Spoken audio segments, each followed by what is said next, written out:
right. Hello, everyone. Welcome to 4Player Podcast, episode 501. Yeah. No? Where's the excitement 99 tonight? episodes until our next special podcast. We're post 500 now, so Guys, I'm over let me it. just go ahead and say right now, we're not doing anything special for 600. Good. But for You say that now. For 666, we're going to be doing a Doom retrospective. Oh, that's not a bad idea, actually. By Yeah, I then, mean, we kinda Doom have 2 to. and maybe even I Doom could 3 be will dead out. by then. Yeah. I feel like didn't you say that like 2 weeks ago? Yeah, I mean, it's true. This is 166 it's gonna become episodes from now? Yeah, 166 episodes. We could all be dead. The That internet is, might not be a thing. What, 3 years and change? Oh Come my on. God. World War III could have started. Yeah. All right. Anyways. I will have a 3-year-old. Oh my God. Whoa. Wait, no. Not Yeah, by Let's that start this fucking thing. yeah. That'd be a great feature. Wait, no? 52 weeks in a year, 150 Yeah. more episodes, at least 160 more episodes. Yeah. He's He's that gonna have a that could make a great No, feature you video. won't have time to be on the A podcast. 3-year-old and a 6-month-old, maybe. Who knows? Who Who knows where life will take you? That could be a great feature video Wait, have we if we started did. this podcast? Yes. Get your I'm sorry, tubes I'm sorry. tied, for the love of God.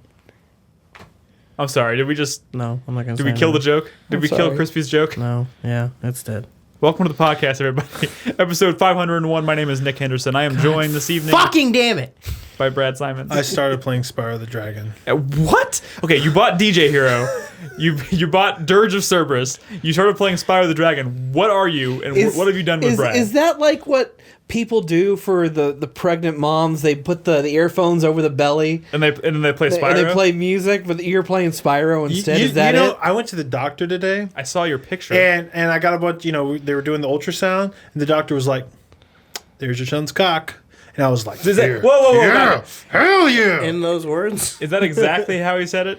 I mean, I have a picture. She even typed in like "It's a boy!" exclamation point and put an arrow to the penis. Oh, and then she did like the 8 equals D. Like, I already knew it was a boy though. Wait, did you just like subtly announce the sex of your child on this podcast? I mean, I'm not keeping too much of a secret. Well, congratulations, Brad. You're gonna be. I mean, you're gonna be a dad. Is there a better way than announcing that your child's a boy by talking about his penis? I suppose that's the most appropriate way. I could show you the picture. Is that sure there fucked is. up? I mean, it's inside my wife's uterus. right, so that's okay. I'm glad you made that clarification for the police that are listening in right now. How does that work? I mean, it's hard to tell. When they're doing it, there are some shots where the baby just totally looks like a fucking it's all skeletal. Like you could see its spine and its skeletal. Like there's some freaky shots. I have a picture where it looks like a fucking xenomorph is in my wife. It is creepy. That's awesome. One day here, I'll finish this intro though. They don't build babies from the outside in, you know. Well, I think it's built, but it's just it's going I deep. think it's built. That's Brad describing his son, 2017. It has a penis. Also joining us this evening, Christopher Guthridge, No. sitting in Nolan's slot tonight. Yeah. Sitting in his physical slot. I'm displaced. You're I displacing feel, Nolan this feel evening. weird. Sitting sorry. in It's not your Crispy's fault. slot is Christopher Davis. Good evening. But who is also technically filling in for Nolan, but not in his actual spot. Yeah, unfortunately, Nolan's plane was shot down over the Sea of Japan. No. It spun and there were no Wait a survivors. second. That just reminded me. Is Carlos really in Amsterdam right now? Well, he was in Germany the other day. I saw a tweet from Carlos the other day, and I was like, I thought people were joking about him being in Germany, but he's like, He actually, travels Europe sometimes. What are you gonna do? Carlos, he's a mysterious motherfucker. I He's watched a globetrotter. Colossal. Anybody watch that? Did we get through the intro yet? Yeah. I mean, yeah, more or less. I also watched the Fate of the Furious. Oh my god! Really? Why would you? Why would I do that? It's like the biggest movie ever. Why would I not? That's a legitimately The opening entertaining weekend series. of Fate of the Furious was more profitable than I know. The Force Dom Awakens. goes rogue. Dude, I don't give a shit. It's so stupid and awesome. People convinced me to watch Furious 7, and I regretted it. No, come on. What? Dude, that movie is so Dude, dumb. I get It a little is- misty it's anytime designed to Dom be and- dumb. but I don't like it. I don't like it, man. Maybe it's because there wasn't enough of The Rock in Furious 7. Oh, there's plenty of Rock in The Rock in in the new one. And the Fate and the Fury. These names are just getting the really Fate dumb. of the Furious. These names are getting really dumb. It's Can we great. all agree? It's all great. Well, there's got to be a name pun somewhere in there. Or a number pun. It's all What are they great. going to call the 9th one? Any guesses? Because it's going to happen. We know this is going to happen. It's kind of a spoiler, so I'm not going to say it. Dude, but Furious there's a reason Knights. that Dom turned on his crew. Well, there better fucking be. it's a good one. Oh my god. Well, Is it actually a good no, one? I'm not Oh, falling yeah. for this. I'm not falling for this shit, Brad. I'm not going to go watch this movie and be like, I can't believe I watched it. That was not that good. You know what we should go see, though? Colossal. I watched he it. watched Call. That movie is weird. And not like you watch the preview and you're like, that's weird. No, it is. It goes places that you're not expecting. It is a strange movie. But a good movie? Hard to say. All right. I mean, I'm glad I watched it. Way to commit. But it's like dark. Okay. Anne Hathaway. Well, it is a Stathis. dark comedy. It looks pretty dark. Anyway, we need to move on. There are things I want to. There's a couple things I would like to mention. Go for it, homie. One of which last week was our 500th podcast, as you may have deduced, considering this is episode 501. I had a lot of fun doing last week's podcast. I would check it out. If you have not yet heard our episode 500, we did something very different. We each, in order to kick off our top 10 games of all time, which we are beginning production on, we decided to last week sit down and discuss each of our number 11s, the games that just barely missed our top 10 games of all time. And that was some fucking gut-wrenching decisions, at least on my part it was. I know. So check it out. It was a very different podcast, but we had a lot of fun recording it, so check it out if you have not yet. The YouTube version actually should be up probably tomorrow. Wonderful. And Chris Davis, it just occurred to me, since you were not on the episode, I am curious, what is your number 11 game of all time? So, fun fact about my whole top 20 list, there's no games that were made after 2009 are on the list.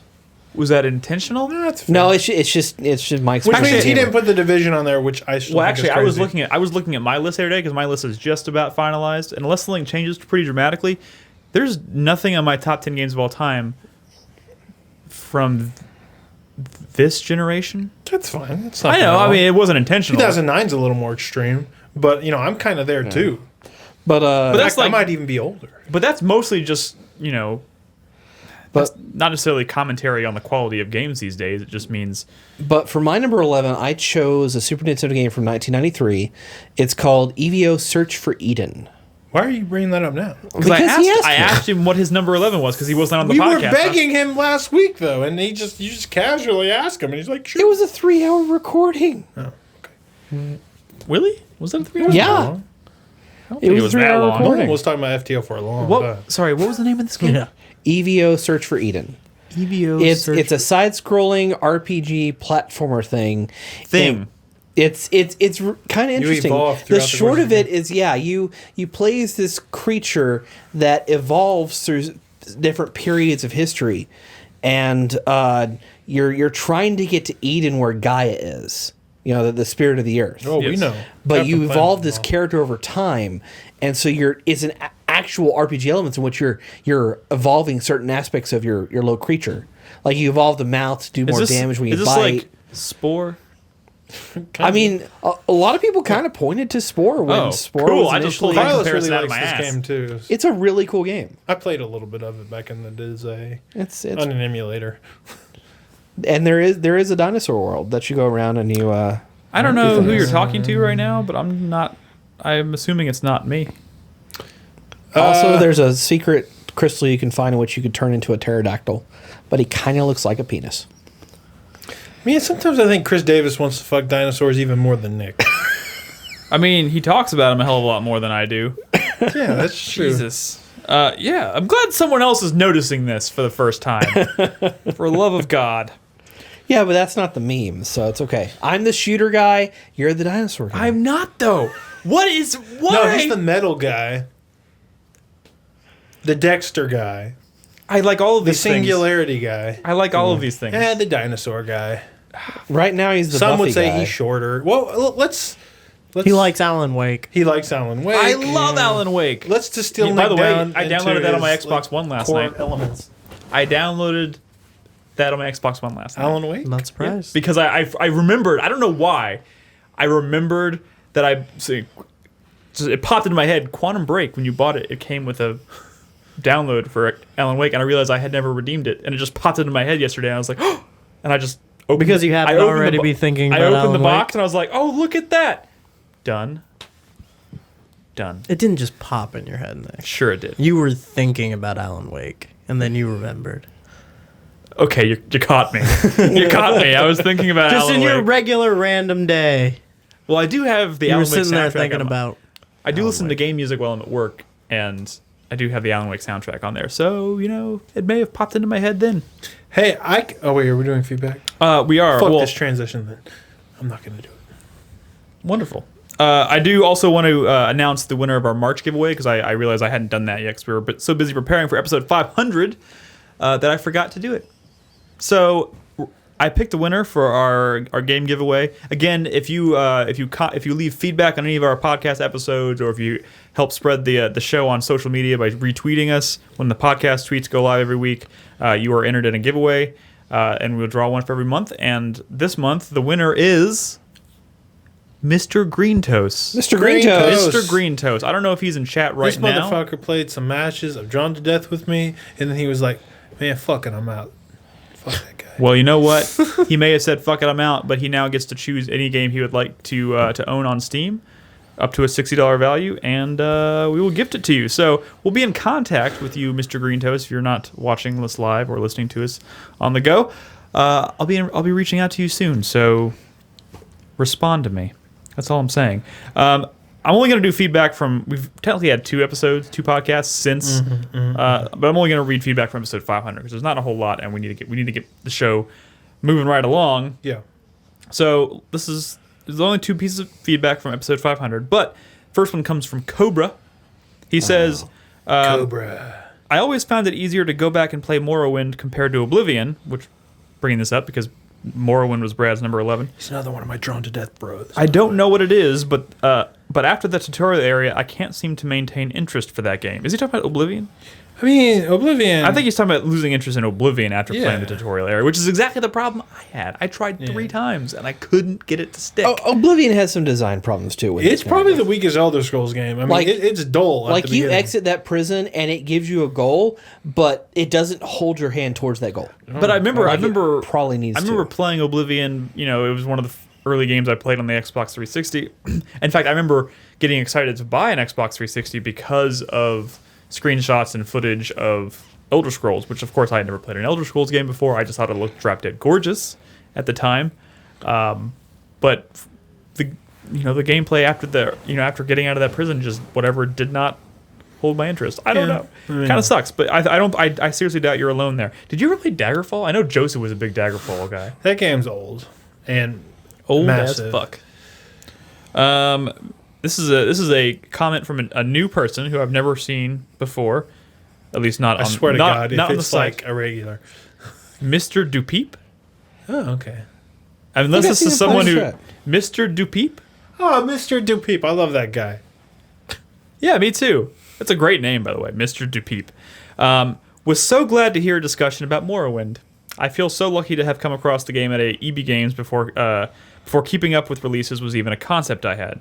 I remember trying to sell it once, and the employee saying it was only worth $1, and by principle becoming angry because it's such a great game. Also, fuck, I didn't know Brad was 68. What? He was 68 years old. 67. Sorry. All right, cool. What's A lot of love next? for Morrowind. It's one of the. That's it for the greatest feedback games so of all far. time. So, but if there's anything you want to comment on for this episode or last week's, maybe we'll go back and read some more comments from 500 if there's more by the time we get to next week's show. But just leave a comment on the site at 4playernetwork.com. We'll get around to reading them and addressing them at the beginning of every episode. And that's it. Let's go. Let's jump into games. We got Where should we games- start? How about this one? How about that one? The one we're pointing to on the on You the screen. mean this one? You know what JRPG I've been playing No, this month? Not that one. Oh, Not- sorry. The one we're pointing to on the screen, Chris Oh, this Davis. one. I'm sorry, this one. There we go. Fuck it, we're doing it live. Yeah, fuck it. I have not actually been playing too much Persona. I mean, Persona. I think it's a fine game. But I've been spending my time with Cosmic Star Heroine.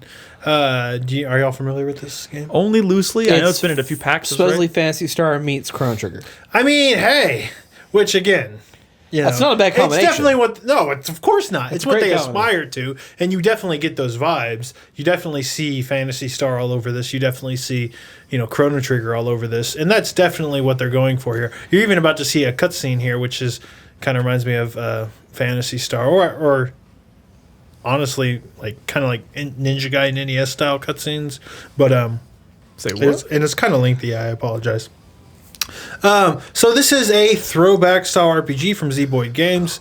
You might know them from like Cthulhu Saves the World, or they actually did the last two Penny Arcade RPGs. Which supposedly were pretty good. Yeah. The Rain Slick Precipice, episode 3 and 4. Yeah.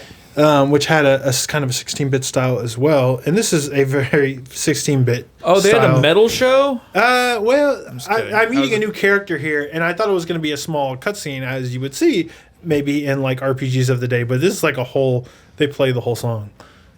It's weird. Yeah. But, we'll get beyond the song and into some combat. That's not how you play the drums. I'm sorry. Those are space drums. It's cool. It's cool. Yeah. Like when you're introduced to like new Completely characters or like bosses or like story moments, you get these like bigger drawn cutscenes, and you might look at it by today's standards and go, well, that's not like. It's like a really cool throwback to some of the old games that used to do that, and I love that shit. No, yeah, I fucking no. love that shit. It adds a lot of texture to characters that are just little sprites. So You got the repeated animations Jesus and the Christ, cutbacks, and that's cool. That's no, cool. it's real fucking Yeah. cool. That guy wasn't even holding drumsticks. Play Where we're Fantasy- going, we so don't need weird. Play drumsticks. Phantasy Star 4. But yeah, this game is super Phantasy Star and super Chrono Trigger. Like those games that we've all here have played. Chris Davis? I haven't played Phantasy Star, but I played Okay. almost all of Chrono I Trigger. played some I Phantasy have Star dabbled 4 in back Chrono the day. Trigger. Nope. Neither. I will say this. I'm Those so are sorry. great Okay. games that stand the test of time, and I think that unlike maybe some like retro throwbacks that are don't really, I would say there's a camp of like games that are throwback but are still like feel pretty modern and good, like a Shovel Knight. I would say maybe this is closer to that end of the spectrum. Not that it's like doing like anything exceptionally modern, but those games back then can be a little fucked. As great as they were, this game feels They smooth the roughness out a little they bit. smooth the roughness down. There are some bugs which we might talk about in a second, but they're working on those. It's a small team. One of the biggest bugs I had was like dialogue would keep repeating, even though I wouldn't initiate it again. But I think they've since patched that out, which was kind of annoying. But one of the reasons I'm enjoying this game so much, I'm glad you asked, Nick, is the combat system is really kind of quite good. Kind of quite good. Mm-hmm. You're about to see some combat. That's what I asked. Here. I grew up kind of playing JRPGs, and sometimes, honestly, I'm going to say Chrono Trigger's combat system a little overrated. Phantasy Star, a little simple, Even Persona 5, which came out the week before this game, I kind of don't like its fucking combat. I don't. It's like find the weakness and exploit it. Here, they've created something that obviously looks really old, but there's quite a bit of depth to combat. Allow me to explain, Nick. I'm glad you asked. What is happening right now? They do some really interesting things with your skills. You don't have like an MP meter. What you have is a certain like loadout of skills that you can use one time. Once you use it, you can't use it again until you use like their recharge ability. Which once you use like a recharge ability, which is usually like a defensive stance with like another effect, it'll recharge those abilities and you can use them again. Does it recharge one ability or all the All of abilities? it. It recharges all the abilities. So if you use like 7 abilities in a fight and you use the recharge, it recharges all 7. Absolutely. Immediately, okay. But there is a strategy to maybe why you would want to recharge them sooner, because what makes the combat system really satisfying is there is like this sense of timing. Now, this is a turn-based game, but there's a couple of factors in play. One of them is your characters will go into hyper mode, and different characters will go into different hyper mode at different times. But So like a limit break? it's not really a limit break. It's like at a certain point they'll get a turn where they'll do not just extra damage, but status elements will like trigger or more likely to trigger. which plays a big role in the combat system because debuffs and buffs are very effective. You know, some JRPGs, like, you know, you cast Protect on a dude and it's like he has 10%, you know, damage reduction. It's like, isn't even fucking worth it. Let's just kill this bastard. But in this game, if you just spam attack, you're not going to get anywhere. You got to plan ahead. You're like, okay, in 2 turns from now, this character's going to go into hyper mode. We need to debuff that guy. We need to buff her. We need to have her, you know, cast. Like, I have a character who has these things called gunmancy skills, which are basically these elemental gun attacks. But she has a skill that she can use right before one of those skills that lets her do that skill to everybody. You know, every enemy on the battlefield, not just one. So it's like, well, so you time it in a sense that I'm going to buff her, I'm going to debuff these guys, I'm going to stun this guy, and then I'm going to time it in such a way to where she does her buff that lets her attack everyone, and by her next turn, which you can see the turn bar, she's going to be in hyper mode. And a move that would maybe do like 50 damage to somebody is now doing like 600 damage to somebody. You know, and it makes combat feel really tactical, strategic, and really satisfying, especially because enemies can be quite deadly as well. So you really have to plan ahead. There's also this thing called style, which as your style percentage goes up, for both you and the enemies, you start dishing out more damage. So the longer the battle goes on, like things start getting more dangerous and wrapping up quicker as well. But you know, bosses and enemies, they'll kill you quicker too. So it kind of builds and builds and builds. So it's constantly building, or can you like cause it to diminish? You can cause it to diminish. You can gain style faster through skills. But the thing is, when you take damage, your style, I think, will go down. But the cool thing is if your style's over a certain percentage, when you take a death blow, you don't die. You have a chance to bring yourself, to do one final heal before you die. So you're kind of managing, you know, that meter as well. Like, for example, like I could choose to heal this person so they don't die next turn, but maybe if I like boost their style, they're not going to take that death blow anyways, and I can use her healing spell, which might heal the whole group, and that would be like a smarter decision to make.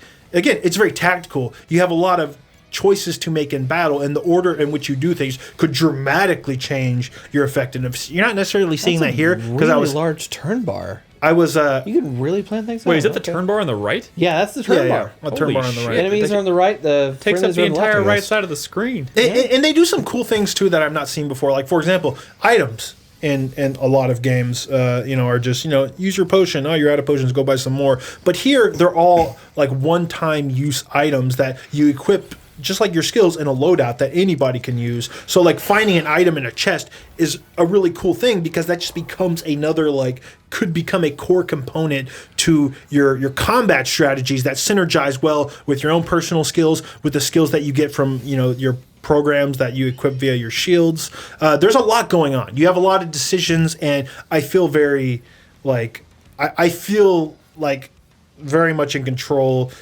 tactically in a way that you kind of maybe don't in a lot of retro RPGs. I mean, I feel like we remember their stories, especially because back then those games didn't.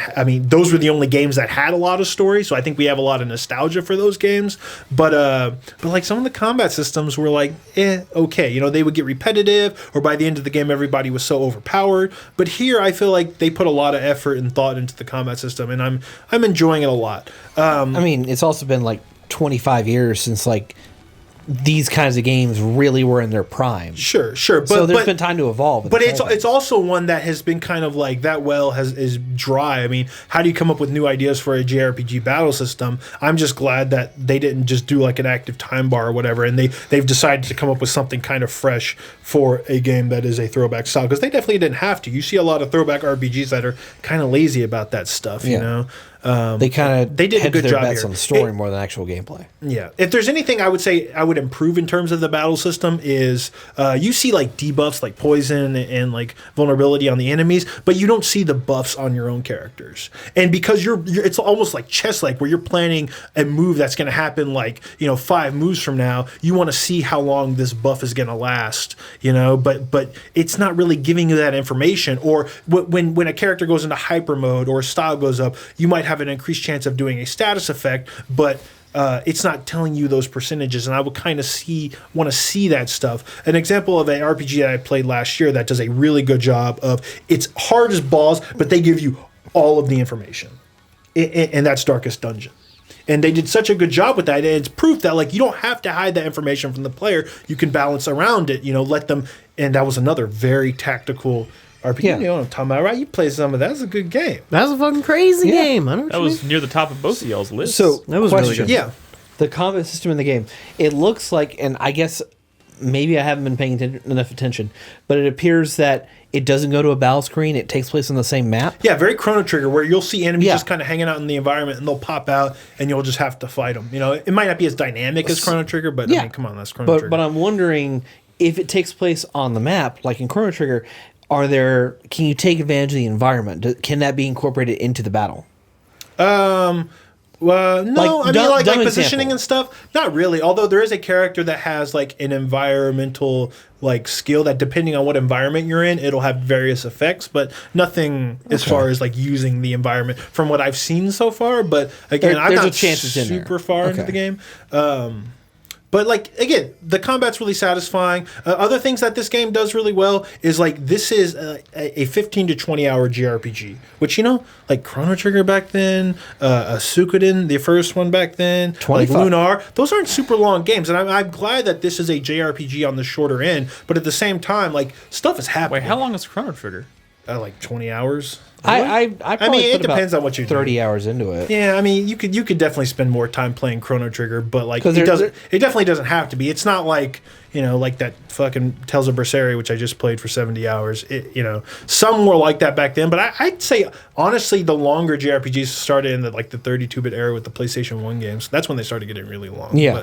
but the story moves, like it's very well paced. You're just going, man. Like shit happens and you're going, and it's pretty good. Like I'm pretty interested in the story so far. It's got a good atmosphere. The music in this game is amazing. This is a soundtrack downloader. Listen to it on your own kind of soundtrack. It's really good. Was that we couldn't hear the music during that concert? Oh, it was a cutscene. fully voiced song too, which is both Japanese and English. I think They really just need to get that dude some drumsticks though. It was so cool that they recorded that in Japanese, because this is a Western developed like JRPG throwback, but they had this like song sequence that was in partially Japanese. At least I think it was. Maybe it was a made up language. Sometimes I have a hard time. Like you can listen to like a song in Nier going, I think that's French, but no, that's made up. Yeah. But so I mean, I'm enjoying that stuff a lot. I mean, there'd be some tweaks. Like for example, you see how he has that yellow glow around him. That's hyper mode. I wish there was a little more context for like why that's happening. Like it's very smart in terms of system design, but I think there needs to be like more lore and more context. Like for example, when a character's style goes up, it'd be nice if they started doing like a cool animation. As of now, like it's just a number or like a resource that I'm kind of managing and watching in combat. I want stylish maneuvers, like something. I want a reason why You want they're them to gaining style. explain why it works the way it does. I want to know why they're gaining style, because it makes it cooler when you do that. Lore. You want something to sink your teeth into. Yeah, but like if that lore was I know like what you had mean. holes in it, Crispy's I got wouldn't that hate half the smile game. going Like, right now. That's just like I mean, sometimes I know in moderation. what you mean. In moderation. fuck moderation. Yeah, so there's they feel a little arbitrary sometimes because of that lack of context. But and outside of the occasional bugs, of which I don't know if you noticed, but like this video ended. Did the footage go all the way to the end of what I recorded? I cut it. Oh, you cut it. I cut it by like 20 seconds because there was nothing going on. I didn't want you to cut it because Should've told me. that battle system froze. The enemy disappeared and I couldn't do anything and I was stuck. I thought you went AFK. Completely stuck.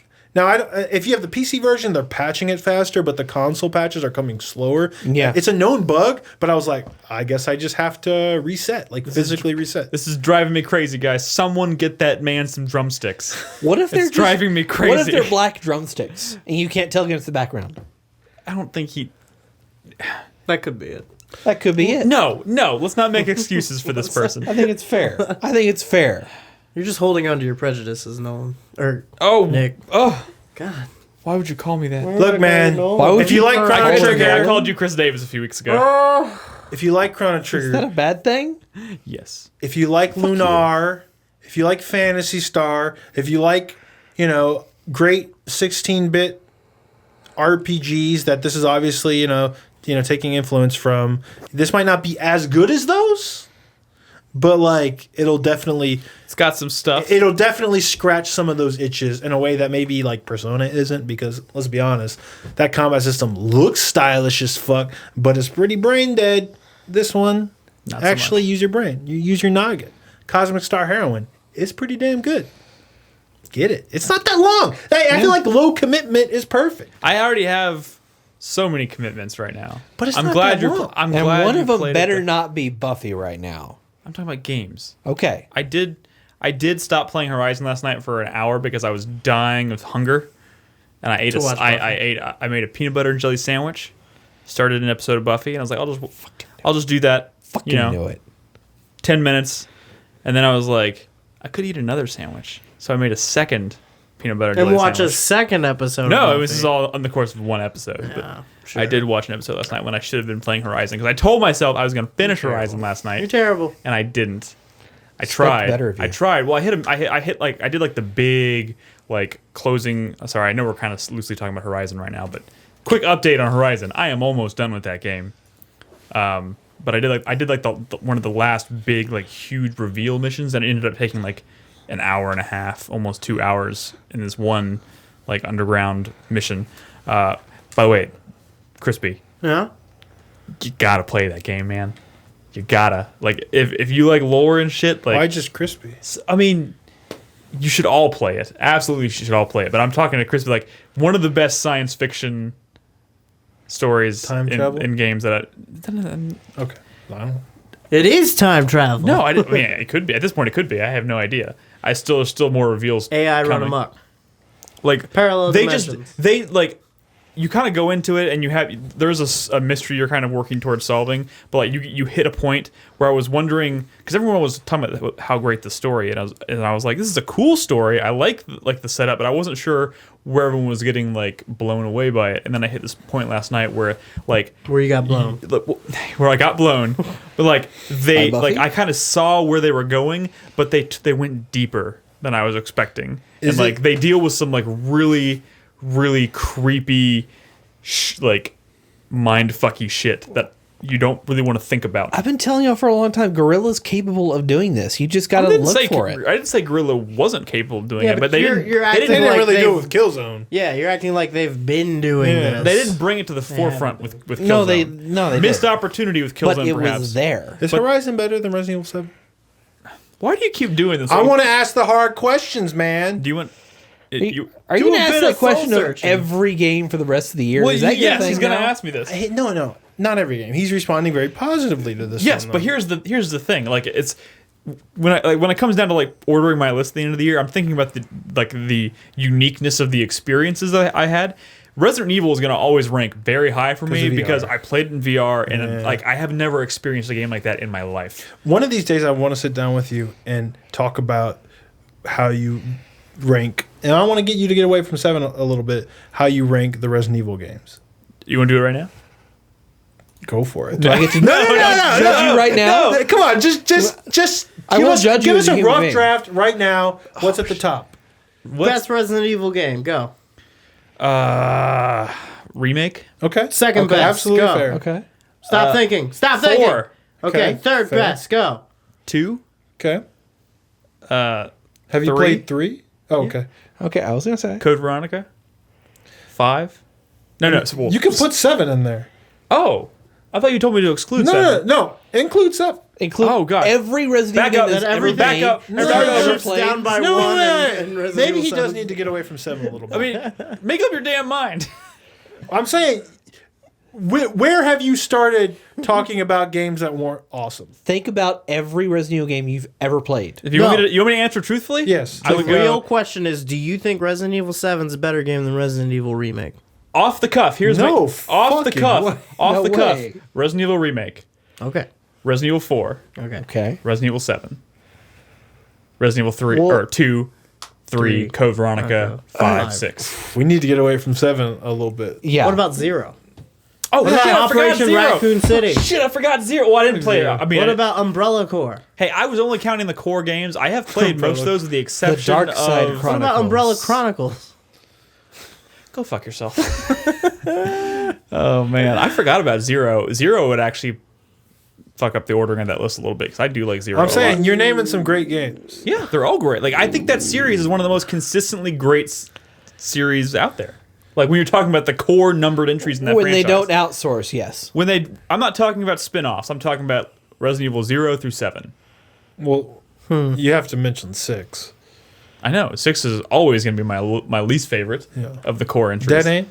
What's better? I've played Dead Aim. That game is garbage. Wait, Is Dead Aim worse than 6? He ranked 6. He didn't rank Dead Aim. I finished If you had to play one of them right now, 6. okay. I mean, like... What? Dead Aim... Do you know what Dead Aim is? It's a light gun game. It's a light gun game. Yeah, on a cruise ship, and it's just awful. It's just awful. But did you play You know with what a light else gun? is just awful? Fuck no. Resident Evil 6. You didn't play a light gun game with a light gun? I didn't own a light gun, nor did I care enough. Then Yeah, that completely defeats the fucking purpose. Did you of know playing there's that a game. Dino Crisis spin-off light gun game? called Yes. Dino Stalker? Yes. Yes. you play that? No. Okay. No. I think you could play that with a controller too, you fucker. Why? Oh would my god. you- I don't even know how we started talking about this compared to Horizon. I have it, Nick. If Would you wanna play it. Time Crisis without a light gun? I wouldn't play Time Crisis. What? To conclude this conversation, Point Blank 2 is the greatest light gun game of all time. What the fuck else are we talking about here tonight? I never played that. I one. was just imploring Crispy to make sure he gets to Horizon this year. Cause Oh, is that what I was supposed to take away from this? yes, that's what you're supposed to take away from it. Resident because it deals with some I will it go deals back. with some tough shit. Like Good. shit that makes you think. I like that, tough shit. like I like like shit that makes... you know, it's a game about it's an apocalyptic game, so it makes you think about the apocalypse in ways that like I've never fucking thought about, and it creeps me out. You got to play it. It's really cool. That's great. I will. Is it like the Don't Swapper? Or like, wait a minute. No, that's Did I just kill Dude, myself? that's another example. Swapper's fucked up. I love that game. Yeah, Swapper I is pretty love that fucked up. game. Dude, that game was great, but that game gets balls hard. You try to get as far in The that first game time it as you makes can you- without swapping. Cause Yeah, the fuck. first time it makes you swap and like continue on as your clone, you're just kind of like, What did you do? Just dropped his phone behind the couch. Oh, it's gone It's forever. gone. Never I'm gonna getting an see it. iPhone. way to go. Gotta go to the store tomorrow to get a new phone. Those won't fit behind your couch. Just add it to the pile. Did you end up playing Flinthook, Crispy? I did. Tell me about I Flinthook. played like 2 hours of Flinthook. Oh, okay. Because I I played had- some Flinthook as well. I had a little Let's talk bit about of trouble Flinthook. getting it downloaded because I'm having to use my phone as a mobile You- hotspot. you- I don't have You internet at my tethered your house. phone to download Flinthook? Wow, how long did that That's take? dedication. It only took like 10 minutes. Okay. Are you Yeah, on it a wasn't plan bad. where that didn't like fuck you or? Yeah, I'm okay. Okay. Don't worry about my cell phone plan. I'm okay. I was concerned for a minute. How's But Flint? Do I- you remember me talking about Flinthook after PAX? I remember seeing Flinthook at PAX. Oh, you played it. I didn't play it. Oh. I saw it. I think I watched Nolan play But it. do you remember what I said about Flinthook? Yes. Well, it's a good start. There's gonna be a test later. It was about feel. This game feels good. Okay. I want to talk about that. Okay. All right. Haha. Moment of contention. So, no. Don't lie to me, Crispy. It's a grapple game. So I only played 2 hours of this game, and it's a roguelike. So, the first 2 hours of any roguelike typically are the most difficult, least rewarding, I feel like, right? Like, they're just kind of the shittiest. Because you don't have anything yet. You haven't made any progress. In a roguelite, sure. Yeah, because this is kind of like Rogue Legacy style where you are... And also, you're trying to find your footing. You don't know exactly. You're earning currency to buy permanent upgrades to your character, but when you start, when you start the game, you don't even have the ability to like the first free item they give you when you go to the black market shop, which is the shop where you get all your permanent upgrades, is they give you a pair of boots that allow you to Stand in free place. aim. Yeah. To free aim without moving, because your character's movement and the way they aim, not just their gun but also their grappling hook, is all on the left stick. It's all going at the same time. Ooh. Which I was thinking about this, like, at first I was really against that. It was just like, I don't like the way this feels. Why don't they put it on the right stick? But you really can't do that because you're doing everything with face buttons. So you can't be switching your thumb back and forth there. I'm trying to imagine how that would feel. Well, you're doing a lot of things with I'm trying to imagine how that would feel, and it feels unnatural. It's really weird, especially when they're throwing you in rooms that are very platformy. Like you have to stay on specific platforms or fall into like poison gas, but there's enemies flying around, and you're trying to aim at them while not like stepping off the platform, kind of thing. You know, probably because they don't want you doing that. They want you slowing down time and flinging yourself around the room with the grappling hook. Which is cool. Let's talk about slowing down time. I don't think is always more fun than just playing the game how I want to play. Well, like, I don't know. But I think the slowing down time thing is so brilliant. It's great. Because it's a brief burst of being able to slow down time that recharges nearly instantly. So you can't just hold it down forever, but like you can almost like feather it. Because that's how fast it recharges. And that's a great thing because there's a lot going on these screens and you're grappling all over the place. And it's nice just to have like a brief second of like, I'm going to slow down time, dodge that bullet, shoot that guy, grapple out of here, and then you're done with the slow-mo for that brief moment, you know? And I mean, that is smart because I feel like in a lot of games that have like a slow-mo, it's like this resource that you need to more heavily manage and be strategic with. But here, it's as important as jumping and shooting. And I love it. Yeah, I agree. And watching your footage, I do it a lot. You synergize the whole thing a lot better than I do. Okay. And I think that, like I said, I think maybe that's just So what is the difference between how they want you to play it and how you want to play it? Because you said it's not how I want to play it. It's just how I'm like coming at it. I'm coming at it like it's Rogue Legacy, which is just wrong. Which is just absolutely wrong. Because, you look at it, it's a 2D platformer, but the platforms aren't what's important. Legacy. What's important is the hooks. Which I completely get that that's the fucking point of the game. That's the name of the game. It's called Flinthook. What I'm saying is I haven't played enough of the game to get out of the point where I'm frustrated as fuck with it. You know what I'm saying? It's like when I played Castlevania Symphony of the Night, I ended up loving that game, but the first 3 hours I was like, I fucking hate this game. Yeah. Like, I haven't played enough to get beyond that. Which, that's not a fault of the game. That's just how these games are made. That's just what they are. Based on what I know Nolan was playing this too, and he couldn't be here tonight, obviously, but I think I remember him saying he was also frustrated early on with this game as well. It's really frustrating, especially when you're trying to get... said about a lot, like you were saying, a lot of roguelikes. Hopefully... Is this also a roguelike? Yeah. It's a roguelike. It's a rogue... Well, roguelike, yeah. I don't know. Yeah, I don't... Terminology What's is weird, the but... difference? Dungeons are randomized. You die... then you're done with that run. You have to pick like one of 3 random dungeons every level that you're going through. Yeah. And they'll all have these different attributes. Like some of them will, I can't remember the different labels they use. I have actually not wrap my mind around how the wider game works, honestly. So the whole, because I haven't gotten past the first bounty. I can't get more than 2 of the 3 required pieces you need to collect in order to go fight the boss for that mission, for that bounty. It just gets like I just die. I don't have enough health to not like I don't have enough mastery of the controls to not get hit by things, and I get hit by everything, and I don't have enough health to sustain myself. You definitely got to be grappling and slow mowing. It needs to be a thing that you just sort of feel out. You don't look at the hooks. You just sort of like feel them out. I know the problem is you just the problem that I'm having with the whole thing is that the way you hook, the direction in which you throw your hook is very much dependent on which way you're holding the move button.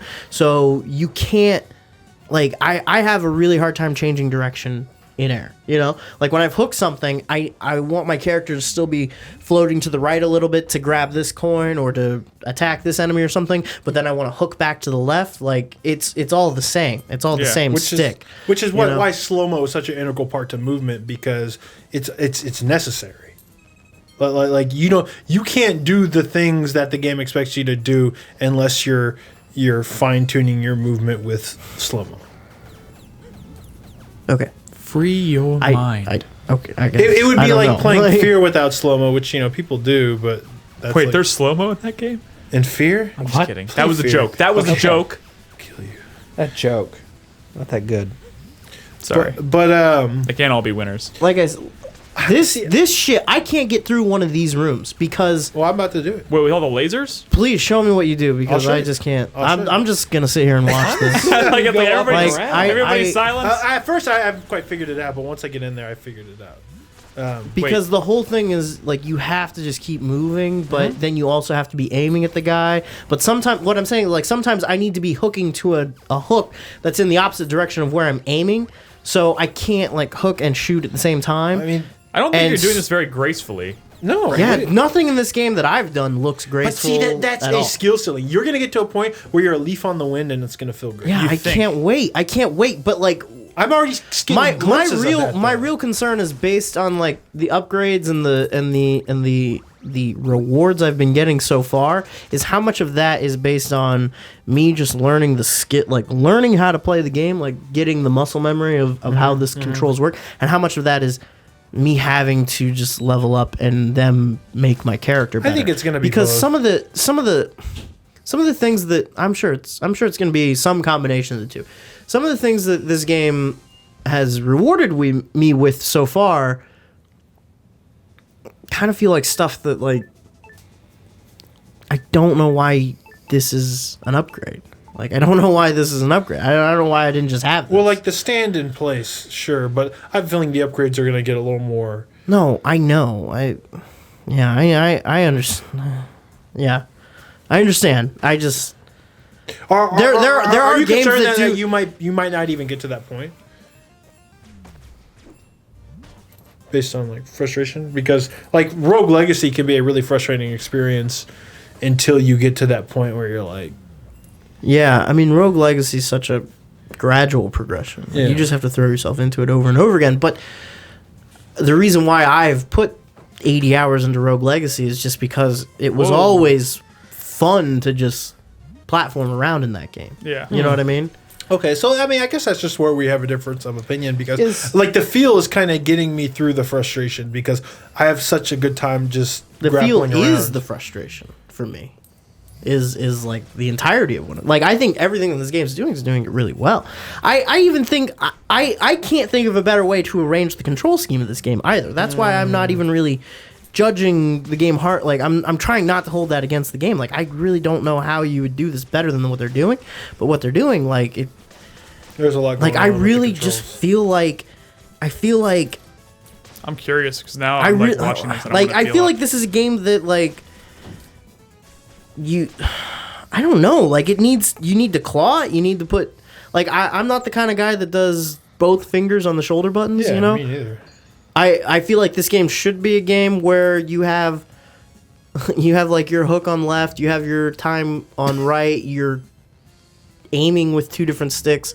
Like I don't know how to make it feel right, but it Are y'all doesn't both planning on continuing to play this? quite. I mean, I do. I think it feels really good. One of the other things I really like about this game is a lot of roguelikes are kind of like straight up combat. I mean, yeah, you got to be aware of your environment because it can be deadly. But here they actually put in a lot of like platforming challenges, and I like that because a lot of this game, challenge of the game is about mastering They the do. movement. So I'm glad that like you're moving a lot, not just in combat, but in like in kind of crafted platforming sequences as well. And I'm not good at this game yet, but it feels like a game that I could get really good at in a really satisfying way. So I'm going to kind of stick with it. I think it looks great. I think the music is fucking rad as shit. So I am kind of curious to see what like other tile sets look like. Because this is a randomized dungeon and everything kind of looks like this so far. Because I'm not far in this game. Hopefully, there's a lot of variety in that sense. Like eventually, but like in Rogue Legacy, you could get stuck in the castle part for quite some time. So I'm expecting that there's going to be some cool looking shit and enemies, but I don't know yet. That's kind of, in looking at this footage, is kind of one of the things that's kind of irking me, that all these rooms are like 1 or 2 screen rooms, and if you're flying around with a fucking hook shot, basically a flint hook, I would kind of want to have like a much larger map in which I can fling myself into the air and go and explore more. And I'm not seeing that in here. I feel like it would be cool to have more have larger environments. Well- If there was that ability to like spring I yourself. don't know. I don't know. I but, did like, get to a boss at PAX, and it was a very large room. they're definitely like the thing with the hook is that like it always flings you. It always like Yeah. shoots you. But there's not a whole There's lot of no room. there's no way to like. I mean, it You don't have takes much it control takes over it, it though? takes a lot of practice. I feel like to get to the point where you can be like, all right, I want to hook part of the way over and land on this platform discreetly. Yeah. You know, which I don't know. I really did like this. I really did like my time with the game. It didn't control how I was expecting it to control, Yeah. and no. like that's really just There's a lot it's starting to get the to me. controls. I don't think there's a way to customize the controls, but like there isn't. I don't think Trust me, I almost- checked. There is not. But there's a lot of. I almost feel like that's maybe a dangerous thing to let the player do that. Well, yeah, I Well, mean, no, for Crispy sure. said it himself. Because, like, how can't would you think of a do better that? way For sure. to do it. Like I can't think of it. Like I don't know. I don't know. Like the problem is that like I'm so not confident in my ability to control this character that like I don't want to take any of the risks that the game wants me to take to improve my character. You know what I'm saying? Because I just die and then I have to start over again Yeah. and I lose everything. I think you need jump, maybe on a trigger as well.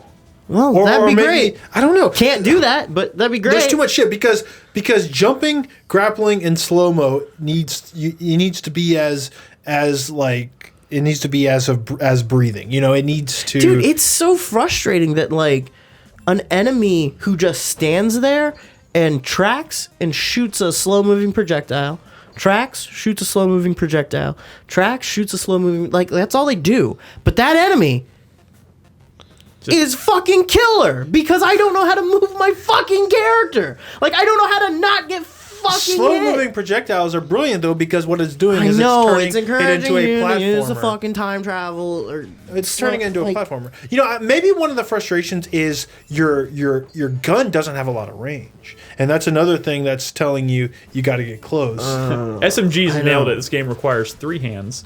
This game does. Like it kind of feels like it does. I don't know. I don't know. But you're I'm saying it in not- such a way to where you. I don't know this. Like maybe it's just because like you're taking such a positive stance on the game that like I'm kind of just negative by comparison. Like I don't have a negative opinion of this game. Like I have been enjoying it. And I But do you want to seem keep really playing frustrated. it. I do want to keep playing it. But like when you say this game controls like a dream, Yeah. like I don't get it. Oh. Hey man, Like- that's how I feel every time I tell don't someone how much I love Singularity. I do love I just grappling don't hooks get though. it. I do You know, too. but like that's not. you should go play Who the Bionic fuck Commando. doesn't? Who you're gonna- doesn't? Like Yeah, but go play Bionic Commando. Like on NES or Rearmed, whatever. Like you're gonna feel like a fucking ass clown for the first, few levels of that game, but by the end of it, you feel like a god because you got it. The thing is, I'm getting glimpses of that already, and it's got me excited. no, I mean there. Like I've definitely gone through rooms that ninja. were specifically platforming challenges, and like the way you get through it is keep hitting the grapple button, keep aiming, link yourself along, and like when it works, it feels great. When it doesn't work, you fucking die. Like Yeah. you just pay the fucking price, and that would be really cool if like this wasn't a roguelike and dying was just like starting over. I But think no, but I mean, but in I don't every know, I roguelike, don't they know. expect I you like- to die. They expect you to get better. Like they don't want it to be easy. no, I know. This Okay, one's just okay. more skill driven, I think, than Okay. like say Rogue Legacy, where I think I don't more think upgrade driven. I don't think I'm expressing myself properly. I don't think I'm putting out what I'm thinking. Like I don't think I'm saying I don't know how to explain this Well, in you a know way what the that solution isn't to that just oh well that's the game. Like Well, then you should play it. You should play it more. Yeah, See, play it. I mean, see if we're gonna have. See we if you're shouldn't have gonna- had this conversation is what it is. I mean, I played 2 hours and that's just like the fucking suck of every roguelike. Every roguelike I've ever played, the first 2 like FTL, one of my favorite games of all time, definitely on my top 10 list. I know it's a little bit of a spoiler, but I'm sorry. The first 2 hours of FTL fucking suck because all you have is the starter ship. Like, until you start unlocking shit, it gets better. Obviously, my opinion of this game will probably change if I keep playing it. Like, you guys I think you kind and of Nolan were are kind of in the talking same to me boat, right too. now at the 2-hour mark, and the 2-hour mark is still, like, the fuck you, try it again. All right, Like, then let's shelve that Yeah. until next week. Let's show it. Our initial impressions diverge. That's all. Crispy, did you have anything you wanted to say about Persona? I know you said you've been playing a lot of Persona. Oh yeah. How far are you in that? my playtime is 13 hours, I think. How's that going? It's good. It's weird, but it's really This good. is your first Persona game too, right? This is my first exposure to Persona beyond you guys talking about it. I still didn't even really understand what the cycle of the game is, like what the flow, what the experience is. But now you do. I'm seeing that now. I don't know exactly how much this one differs from previous Persona games. I think it has a lot. I mean, this is coming from someone who hasn't played it themselves yet, but haven't played a bunch of Persona 4. What I want to know about specifically, because we can talk about combat systems, so we're blue in the face. I want to know how you're taking to the the social aspects of the game, like talking to people and befriending people. Who's your bae? Who is your bae? I don't have one. Yet. I only have 4 characters. Did you meet the redhead yet? No. Okay. I'm still doing the first palace, the Kamoshidas. So what part of that of Persona has got you by the balls? Does anything have you by the The balls? music, the style. God, that makes me so mad. Remember what I mentioned about my collector's edition, like making it to my door and then having to be taken away? All I wanted was the fucking soundtrack. And now There's other I ways don't to have get it. it. You can get it. you'd think it'd be that easy. Can Try. be. It's not the combat, right? Don't mind me. I'm a notorious Shin Megami Tensei combat hater. I think you brought up you levied a specific criticism against the combat in this game earlier, and my immediate response would be to that. You're right. It's not as each individual battle is not as complex as maybe how Cosmic Star Heroine or Phantasy Star are handling it, but I don't know that that's necessarily the goal or the aim. Like the whole point of it, from what I've seen, has been progressing through these palaces, these like giant multi-layered dungeons. I've gone Which in and is out of that. That's Persona. I've had to go in and out of that dungeon like back and forth to resupply, to take a couple days to like get my shit together, to go back in like multiple times. Like it's not very unusual. much like combat is something in this game that seems like it should be avoided as much as possible. These dungeons you go into, I've wondered, based on what I've seen of Persona 3 and 4. It's different. They're a lot more elaborate and like they're designed. Okay, they're not procedurally generated. Dungeon design in 3 and 4 is like non-existent. It's Yeah, just random that's floors exactly of what I was gonna nothing. say. Hallways. That's weird. Here it's not like that. That's one of the biggest improvements to Persona 5. And that's why I'm kind of excited to good. get more into it, because that's kind of- when you get into a dungeon in Persona 4, people say, well, I play that game for the social links. You play it for the social links because the dungeons can honestly be tedious grinds. There is a dungeon in Persona 4. The one that sticks out in my head is where it's like a big, like a sauna. Yeah. But like Bathhouse. you feel like bathhouse, but like you feel like you're walking around through like a high school or something. Like there's long hallways and there's just turns and doors There's every everywhere. dungeon in that but game. it all looks like like you're in a sauna. Like there's steam everywhere. The walls are made of like wood and everything, but it doesn't look like a bathhouse. It's just a skin on a just a Generic like a random dungeon space. dungeon layout. Yeah. It's very strange. And so I guess Persona 5 is not like that. Which is Well, Persona, good. like the dungeon is very much keyed into its theme, Yes. which the first dungeon I'm playing is called Kamoshida's Castle or something, like Kamoshida's Palace. Yeah. Yeah. And it's basically like it's a castle where the guy who's I don't know the fucking terminology. Man, that here yet. Kamoshida, he's a But fucker. yeah, he's fucking despicable. That was Good God. so shocking. Wait, are you Like, playing it too?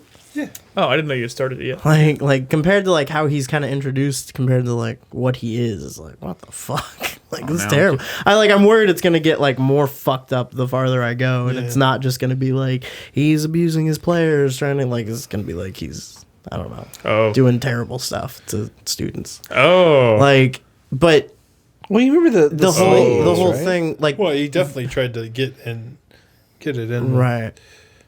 Stuff happened. With Stuff. I will not call her on. What the fuck? And No, her name is spelled ANN, and they call her on. It's Anne. Oh my god, it's horrifying.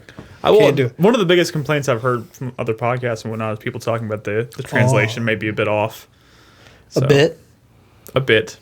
Pete, weren't we just like 2 weeks ago? Weren't we arguing about one character's fucking name? Yeah. Sakamoto.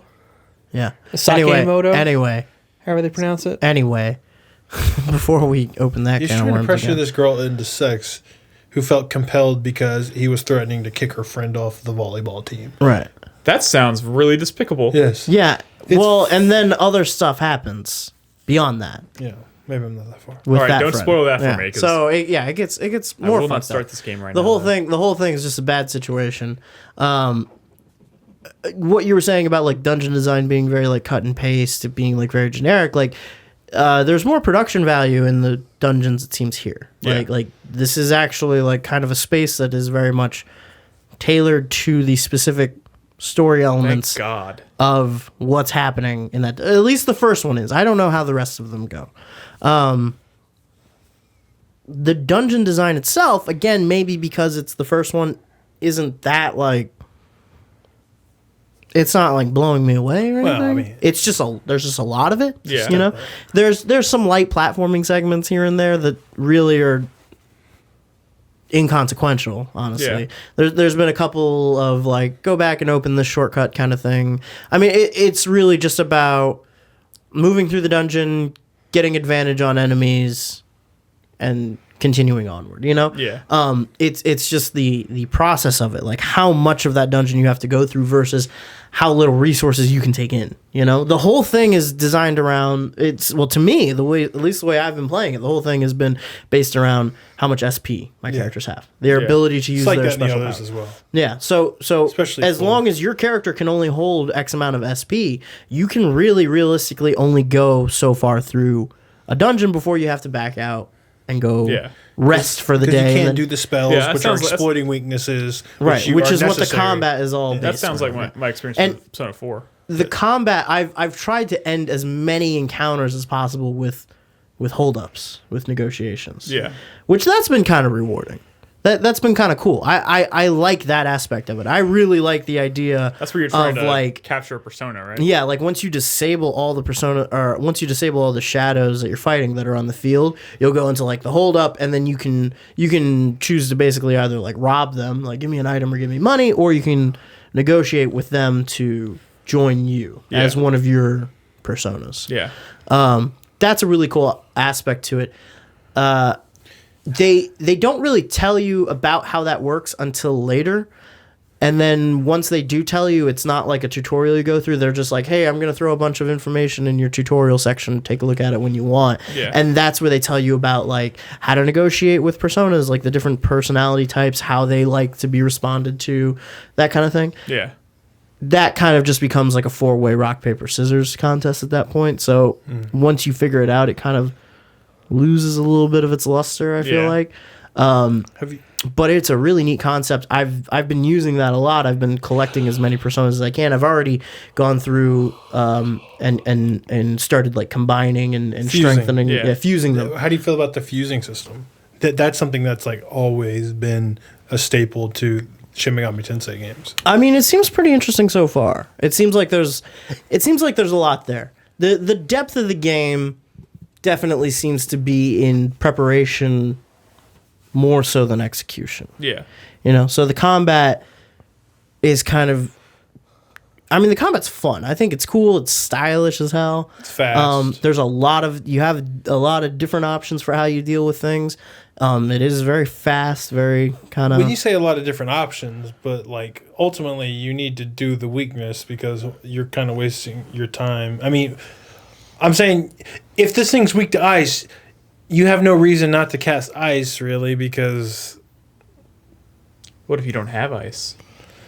well, you have a character that has ice, or you fuse a persona that has ice, but ultimately, Yeah, and that's where the strategy would come into play. But I feel like for me, Well, we'll see. Persona has always been like He needs- 60%, 60 or 70% of what I think about when I think of Persona is always what happens outside of the dungeons. which is interesting because there is outside of Persona 3, 4, and now 5, the Shin Megami Tensei like universe doesn't have that stuff. It just has dungeon crawling combat, So it's Yeah. it's almost like they finally found a way to make the games. Well, I don't know. I'm saying this based on having played dozens of hours of a bunch of these different games. I would like to see your opinion on this stuff down the road because it's honestly too early for me to even be saying what I'm trying to say right now. So continue. Crispy. Who's your bae? Yeah, I don't know. I mean, like, the combat does seem simplistic as it is right now. Like, it is very, like, you want to be using your persona when they have full health. You want to be finishing them off with physical attacks. Some enemies seem to be weak to gunfire more so than others, it seems like. But Do your characters carry guns? I don't mean... Yeah, every character has a gun. But yeah. I don't mean that, like, there's a lot to do in that it's super complex. I just mean that they give you a lot of little things to kind of play around with. Yeah, I like the game. The gun thing is already adds a little more depth than what Persona 3 and 4 had because they didn't have that element of like managing ammo for that stuff, which is nice that there's another wrinkle of like Wait to manage ammo too in this game? But it's it's sort of a good option, but you can't really get your ammo back. So it's sort of like another thing to manage as you're crawling that dungeon. For the that whole night. thing, like the reason why they give you the ability to do regular physical attacks, the reason why they give you the gun is because it is all about managing the resources you take into the dungeon with you. Yeah. It's about keeping your SP gauge as full as possible for as long as possible. It's about keeping as many healing items as you have in your inventory in there as long as possible because when you run out, you have to leave, and then that's another day. And they've put a timeline, like when they give you full reign to do the Kamoshida Palace, they give you 2 weeks, and they say at the end of that 2 weeks, you're getting expelled from school. Wait, what happens if the game's over. It's sort of the fail state. If you get there and you haven't, 4, a character would die if he didn't do the dungeon in time. Yeah, But does the story continue beyond that No. point, or do you have to reload? You restart the week, I believe, or whatever. Yeah, it's like the game's game over. sets you back. Yeah. Okay. yeah, but the game ends, and then you like lose whatever that progress was, and you have to go. Wow. back. Yeah. But you can, You can reload or whatever. Yeah. But yeah, I mean, the whole thing is it's about managing your time outside of the dungeons, obviously, and it's about managing your resources inside the dungeons. The whole thing is a very kind of complicated management game, really. Yeah. Which is cool. What? I was just going to ask, are there rewards based on when you complete the dungeon or are there consequences thereof? Like, if you complete the dungeon, 2 days for the deadline versus of completing in a week for the deadline, are there contextual more time to do rewards? social links. It's really and just stuff. that?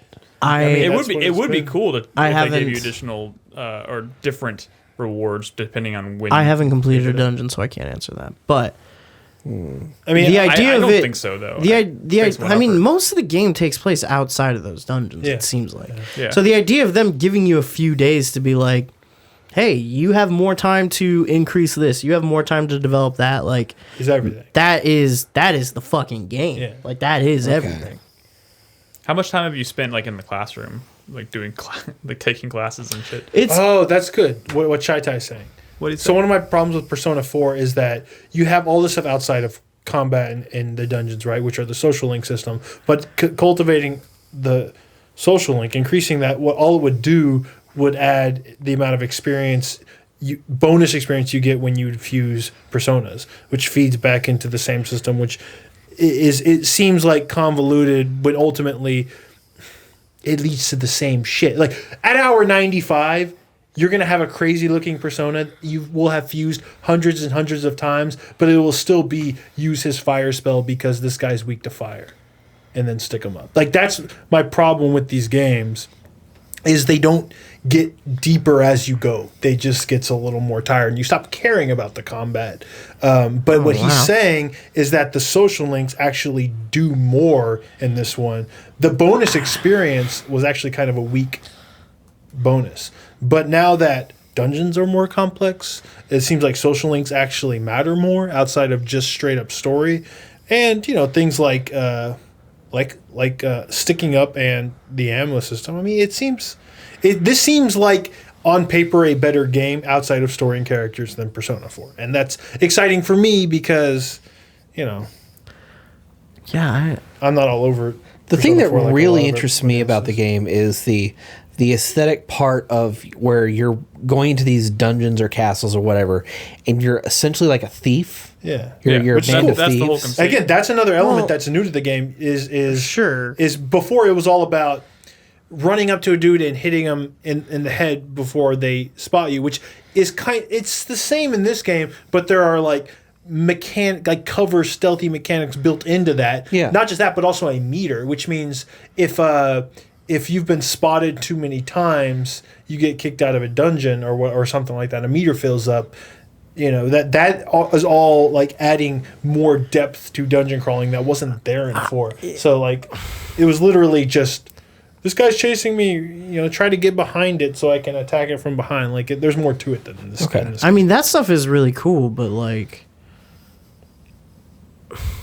you're running through a dungeon to find a treasure. Like, I mean, Link's a thief at that point, you know? Like, anyone's a thief. That's just fluff. That's just... Yeah. That's but it's flavor. cool. It plays in the style. It is really cool. Phantom Thieves. It That's is just really dope. cool. What did you name your team? Or did you get I that haven't far yet? gotten that point Okay. yet. You get to Oh. name your team. Really? Oh. Yeah. I found out today that you can name your team. I figured that was one of the first things you do in the game, but I guess not. Well, I don't know. stick God, with it, because that... damn it. What? I don't know. Like, I was Hope really into this game. This conversation is really taking the wind out of my sails on this Wait, game. why? I don't know. Like, I mean, That's why what do we people said play was- Persona? I don't know. The story, the don't know. style, I guess, the yeah. characters, Oh, man. the music, the I social links, guess. I don't know. the relationships. Dude, I mean, right now we're find a having... bay, and you'll be I good. am literally saying here, guess. Persona 4 is one of the most beloved games of all time.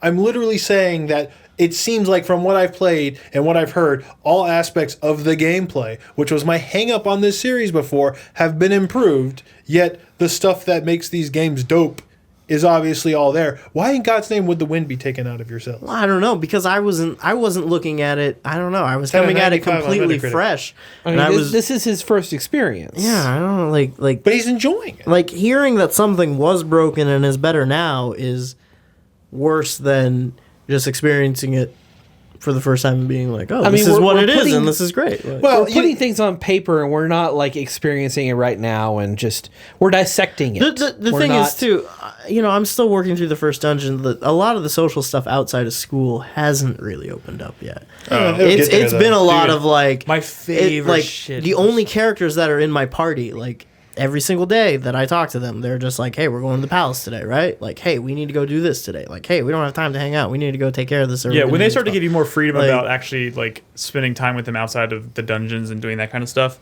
I think you'll start to really enjoy it. This because- They'll game- get there. The characters will there's a fucking lot grow of- on you. Everybody starts Persona the same way. They're like, "Why is this tutorial 4 hours long?" This is getting. I kind of like this character, but by the end of 100 hours or 80 hours, everyone is crying because they have to end the game with all this huge cast of characters that they love more than any other. People like fucking characters in Persona more than they like entire video games as a medium. I'm saying, just keep playing, homie. But Yeah. you will, so I don't even know what I'm saying. Okay. I'm sorry. Yeah, Those hooks are there, I mean, it's flashy as hell for sure. dude. There's a lot there. The UI in that game continue. Like, I haven't even played it yet, and every time I see a new screenshot, like, 'cause it's obviously all over Twitter. Every time I see a new screenshot, I'm like, God damn, that UI is good. Just sexy looking. It's true. I mean, there's a lot of surface appeal to the game. It's kind of making me wonder, like, No. what the depth is, but you're not The social aspects, man. You're not. The You don't social have the aspects. left brain neuroses of Brad. I'm telling you, it's not gonna bother you like it bothers me. Brad did just admit to having a neuroses. Yes. It's on tape. We have it officially. I am like the extreme outlier when it comes to this series. You understand that, right? The extreme outlier. He says as he raises his hands up. Persona 4 Golden is Persona. like 95% on Metacritic. Persona 5 is like at 95% on Metacritic. no, I know. Don't let my weirdness Dude, there's a lot of freak things. you out. Yeah, I don't. Okay. Again, We need to take a break. Yes. yeah, we do. And then when we come back, we'll catch up with Chris Davis because you've been playing something. I've been playing several things. Yes. We'll catch up with Chris Davis. We have a few news topics to cover. And as I mentioned at the beginning of the show, if you're watching us live, we're going to answer questions from Patreon. But we're going to do it a little bit differently this week. We're going to be taking questions live from our Discord Patreon room. If you have not yet, please get in there and leave a question.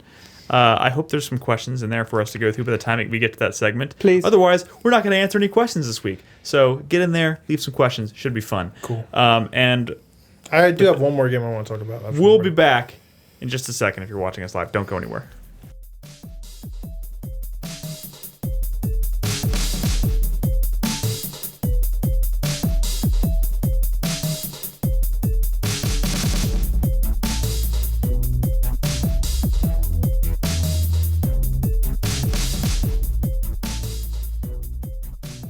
I'm recording, which means we're officially back.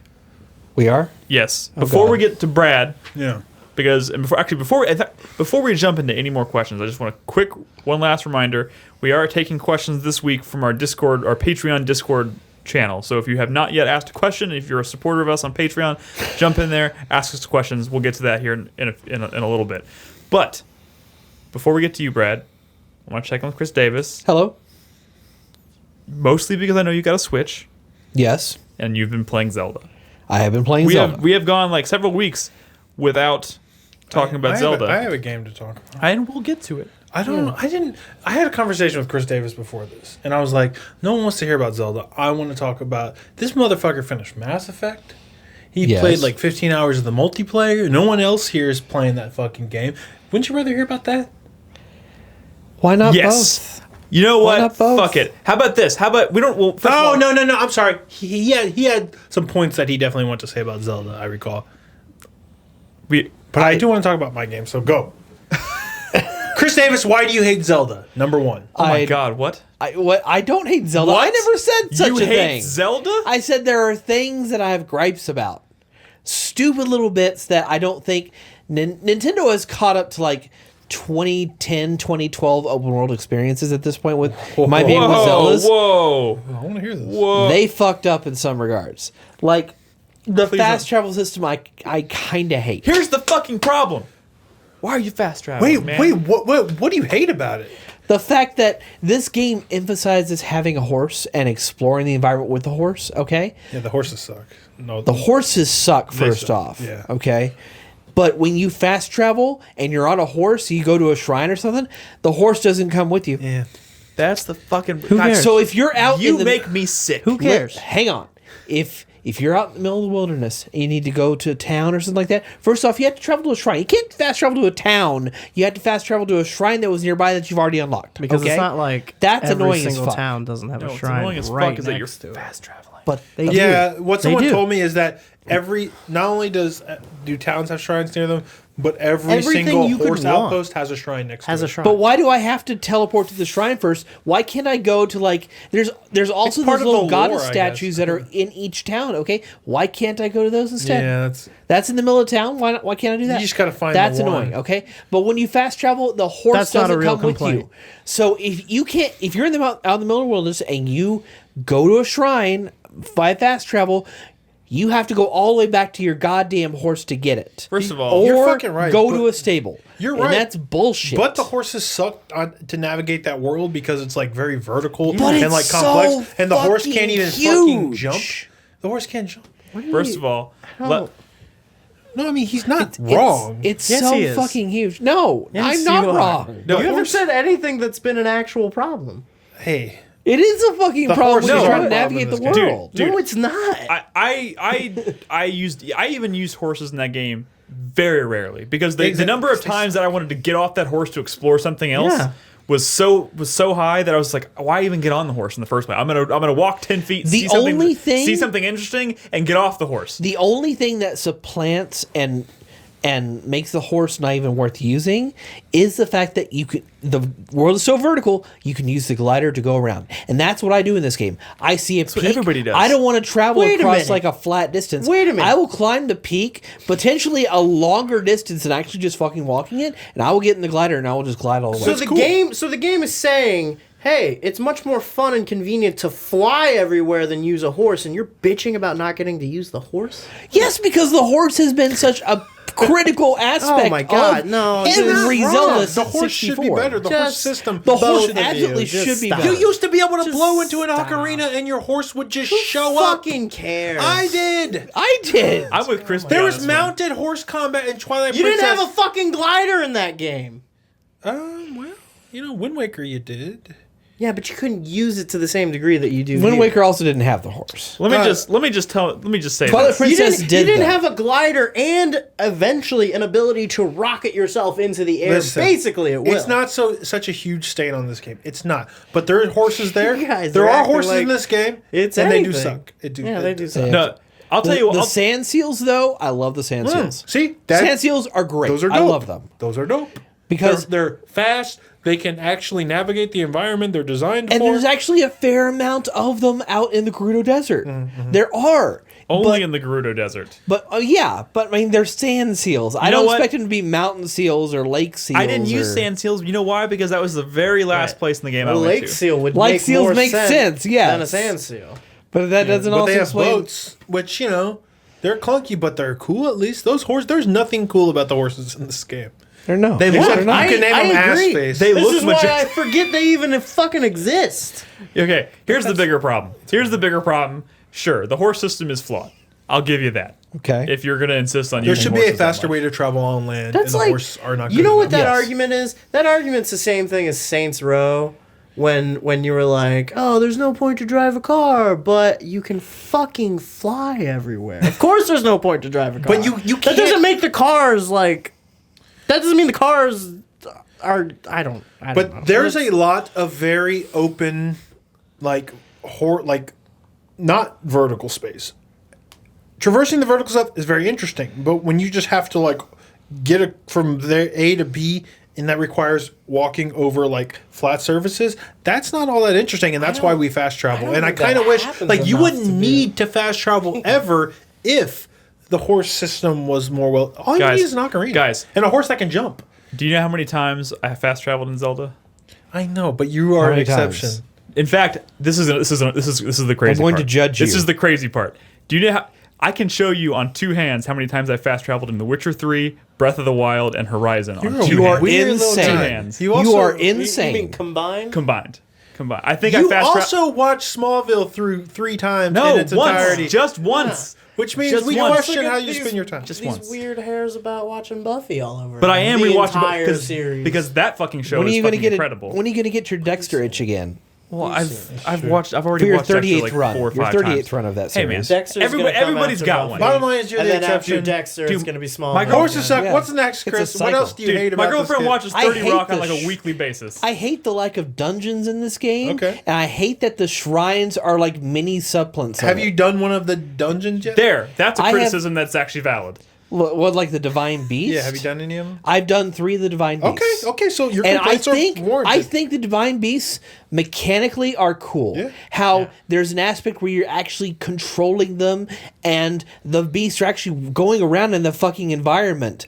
I think that's really fucking cool. Yeah. But if you go into a Divine Beast, you activate 4 terminals, you had to activate Yeah. a map thing before that, and then you can fight a boss. I mean, it's I have a not, question. it's That's no it. water temple. I get it, but There's- what were you there's not saying a- about shrines? They're mini like dungeon puzzle platformer experiences based on your primary like Sheikah Slate powers. Okay, I mean, that is the primary fine. complaint against Zelda against Breath of the Wild in general, which is pretty much widespread, which is the fact that they have 120 of these super small shrines, but there's nothing as big and grand and satisfying as any of the temples in Ocarina of Time. Half of them are the past. one puzzle and you're done. Half of them are now. When I've gotten to to Death Mountain, and I've gotten out to the Gerudo Desert, which there's a few that have multiple rooms. They are multiple rooms, and there are multiple ideas that actually tie into aspects of the Divine Beast and what's going around in that general area. Like in the Gerudo Desert, they have a big thing about electricity and connecting power and nodes and manipulating items in the environment that allow you to unlock gates. And there's more complexity to those, and that's cool. I like that, but there's no real fucking dungeons in this game as far as I've found thus far. No, there's not. The Divine Beasts are the dungeons. Which leads me to my question, because you just said you've done 3 of them. How many hours have you played this game? Probably about 40. And you've already done 3 of them? Yes. I've done about 50 of the shrines. I didn't even enter my first dungeon, my first Divine Beast, until like hour 20. That drives me, that confuses me. Well, I mean, whatever. You do it at your own pace. I mean, it's a giant game. That's another problem I have with this game. Is that, granted, I love this game. I really like this game, okay? But these gripes are getting... You just downgraded your love to a really like in a single sentence. Okay, whatever. I really like this game. I feel it's okay. I feel like this game should hold your hand more. What? Hold on. Hold on. You get no support from me on this one. No, fuck you, Chris Davis. We're moving on. You need to play some Skyward Sword. Context. Give this man a copy of Skyward Sword. Oh man, that was the biggest peak in the audio I've ever seen. Boo this man. Give me a second to explain my point.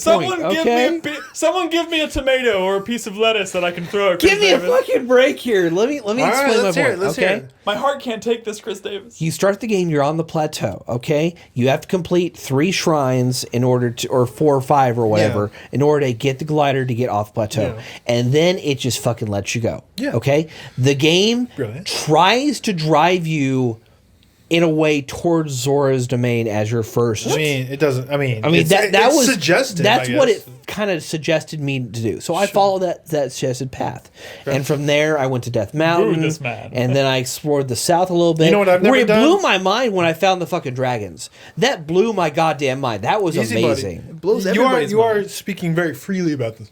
Okay. This game. What I'm saying is the problem is the amount of variety of environments in this game. Okay, there's a lot, and that's good. Yeah. But the game, beyond just the difficulty of the enemies you encounter and just your natural exploration of the map, there are components that would help you out that you have to go to specific portions of the map to get. So if I want to go explore one of these higher mountains that are snowy, I either have to craft a lot of hot meals, okay, or I have to go all the way to Rudo Village, which I haven't even discovered yet. I don't even know where it is over there in the northwestern part of the map. That just means these sound like good things. But why can't I get some of these items elsewhere? Boo. Wait, no, you can... Why can't I get, like, snow... Why do I have to get snow boots from quests in Gerudo or Rudo? You get warm clothes in the Great Plateau. You do. You can also get warm clothes at the fucking whatever they're called, bird people. Bird person. I haven't gotten there yet. Hey, you can. But that's because you haven't fucking explored. No, but why can't I be in like Hatsuno Village and there's a clothing vendor there that would give me warm clothes? Hey, Chris Davis, because they don't make not necessarily very strong warm clothes, but just clothes in general. Chris Davis, did you know you can wear the item you get that gives you 1 notch of warmth or whatever from the Great Plateau? It's linear when you get that. Which one? You get like a costume, like warm clothes. Yeah. On the Great Plateau. Yeah, he gives you the fucking Yeah. I don't remember how you get it. Did you know that if you hold a torch, you have another notch of warmth? Yes, no, I know about that. It's brilliant. And hot weapons. No, that's you great. can absolutely navigate there is up so there. many fucking intuitive ideas in this fucking game. Yeah, but like building a campfire. I went to the Rudo first. But you're talking about this stuff as if they're hard limits. There are no hard limits in the game. There's not a single fucking one. You could go straight to fucking Hyrule Castle and fight Ganon and end the game. I absolutely don't want to do that. After you get off the Great Plateau. I went to the Rudo first. That's what's so fucking cool about it, is that there are different ways to subvert that system. If you're fast enough, you could just fucking run through and keep healing yourself the whole time while you're in the frozen areas. Like I absolutely don't want to do Which that. is a very viable. They give you a set of rules that has enough room for loopholes, enough room for the player to figure something out. That's what's You can also fucking light cool. your horse on fire. Yes, warm yourself over its flaming corpse. Listen, man, the game told me to go east, and I headed west, and it was harrowing, and it was amazing because I felt like I am not ready for this, but I can do this. But yeah, and there's no nothing other Zelda stopping game you. in the world would let me do that except this game, and it was amazing. There's just I guess my problem stems from the difficulty of the game, in that it can be fucking punishing, and you will die over and over and over again.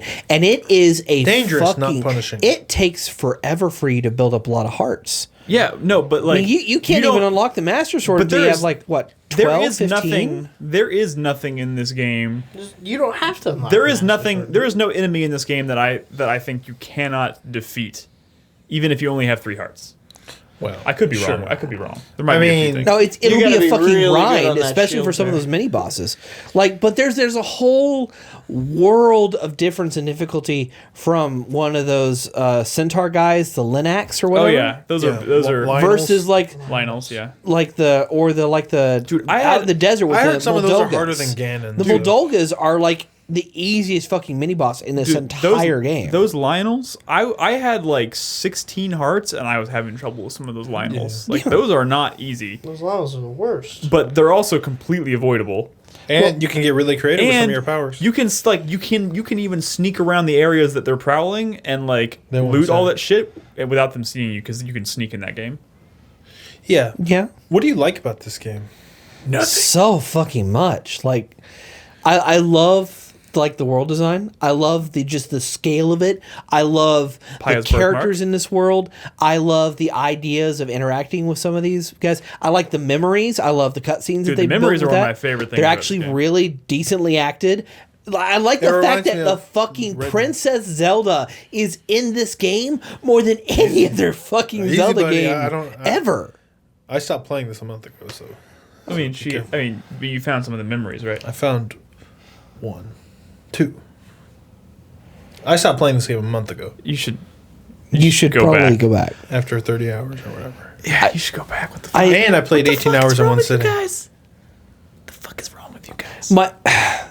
I guess my last gripe about the game is He's like, I love everything about it, but let me the give- amount of fucking paywall monetization that this game suffers from with the fucking amiibos. I got the Whoa. guide as part of the bundle to get my fucking Switch, okay? And I went through. I was one afternoon. I was like, I want to see what other armor in this game. I want to see what clothing options I have for Link, because I want to see what else I can do. I played that whole game And- without using an amiibo once, and I was just blissful in my ignorance. There's like guess. half the costume sets, or at least a third of the costume sets in this fucking game have to be unlocked by amiibos. But dude, they're But if you don't- cosmetic. but if you didn't they're look- not they're actually more good. than just that, They're though. not actually good. You're they kidding have me. bad stats. They're literally just to look cool. And there are so many. But There are you so many can costumes. upgrade them though, But right? it doesn't matter. With the goddesses, their you upgrade base them. stats are so low, and they have like no real bonus effects that any armor you can buy in the game and upgrade is automatically better. Like the soldier. You're kidding me. I'm being completely serious. Because there's outfits in there that I took- really fucking want. I took Nolan's fucking retro Link amiibo and for 3 days did it until I got all the pieces, and it looks dope as shit, but it's useless because it's just like a Okay. cosmetic bonus for having an amiibo. It's not something you need, so I wouldn't fault it too much. And for they that. are. There are. Hey, at least amiibos are finally doing something. There are so many other pieces of the other outfits in the game outside of what you get with the amiibos. Like, I had so many outfits that it didn't fucking matter. And there's some cool shit some cool in shit. game like that Yeah. that gives you some pretty cool bonuses. But I mean, it comes down to you're going to have like 5 or 6 that you can really encounter in the world. There's one that's story required. There's a couple hidden ones, which I haven't really figured out the point to, also because they're fucking expensive in But the hidden game. what? Hidden outfits. Oh, okay. Like the the Vo outfit for the Gerudo, or the luminescent armor. Yeah. But I really want to try out this cosmetic ones, but I don't want to buy $60 worth of amiibo. Here's the answer to that. Here's the answer to that. Amiibos Borrow from y'all. are cool. Here's the problem with Please? that, or the answer to that problem. Don't. you don't need it. Save your money, get the Bayonetta amiibo. Also, why do I have to complete all 120 shrines You to don't. get the wild outfit? Because there is the wild outfit you get for 120 I did shrines. 90. I did 90 shrines in that game, and You know what? I'm without fast I want travel. to Without fast apologize to travel. everyone that's listening to this because I am sounding like a fucking griping shithead. A little bit. you. But I've also been in this You did, vacuum. you did of playing open it. with hand holding, and that was. Hey, you have a point there. Yeah, tell me about the gripes of Sea of Thieves or Halo Wars 2. Are No. you calling me an X-bot now? What? No. You haven't called me an X-bot this week. Hey, I'm hey, surprised hey, it hey, took Crackdown you so 3 is fucking going to have the Focus, best people. open world of any game. Let's shift gears for a second. You did play through Mass Effect. I completed Mass Effect. It took me with about 15 hours of multiplayer. My total playtime is up to 78. 78. That's Okay. with me doing pretty much all the fucking content in the game. So one thing I've heard from people who I've heard a lot of people who are now starting to like, who maybe put this game aside for a while and they're not getting back, and they eventually decided to play through it and finish it. A lot of people, by the time they finished it, had a very favorable opinion Yeah, of the that's what I game. heard. I do have a favorable Not opinion of very the game. favorable, but more much more favorable, positive. more favorable than when they started. The Yes. problem, in my opinion, of the overall Mass Effect Andromeda experience is like the bonus side content, the side quest content that you can do. It's really fetch questy. It's really just go here, kill these enemies, progress. So this might be the first. But any missions that involve your companions, it's pretty much all good. The loyalty missions, each one of them is great. Good. That's the stuff I want writing to and be the great. banter and just hanging out with your companions, it's all good. I mean, I'll be honest. Like I've been like right now, I'm in a situation where I got to decide what's the next fucking 50-hour game I'm going to start playing. And I'm thinking about Mass Effect, and I was like, I don't know if I want to. It seems like such a huge commitment, but like I might decide to just the thing mainline that about- game and then do the loyalty missions, and that's kind of it. The thing about Andromeda is that it's not that gigantic grand scheme of exploring an entire new galaxy like you kind of think it would be from all the marketing. I mean, that's kind of what that's. You're really just exploring one small section of this new galaxy, and even then, you're not getting like a real grasp of like everything beyond it. And you're only exploring about 5 planets total. But for those 5 planets, they're huge. Yeah. There is a ton of shit out there to explore. And some of it is kind of repeated stuff. Like you will come across the same buildings and structures every now and then. You will be fighting a lot of the same enemies, but every area in there tends to be quest related. Like there's a reason why this outcropping or this building or this set of enemies is here. Everything serves a purpose. There is a purpose for everything. You will find loot there. There will be a side quest marker there, or there will be some kind of companion mission related to that. And that's good.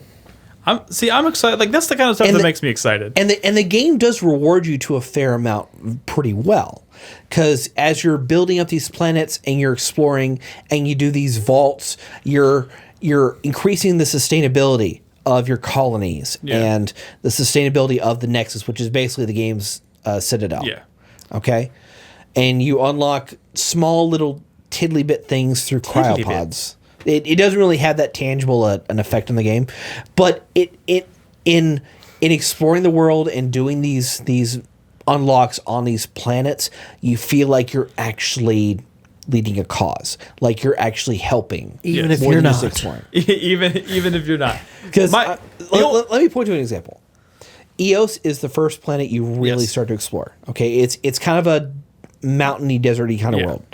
I've seen plenty That of EOS. first area of the game, you unlock the vault, but it's a lot of the area is covered in radiation.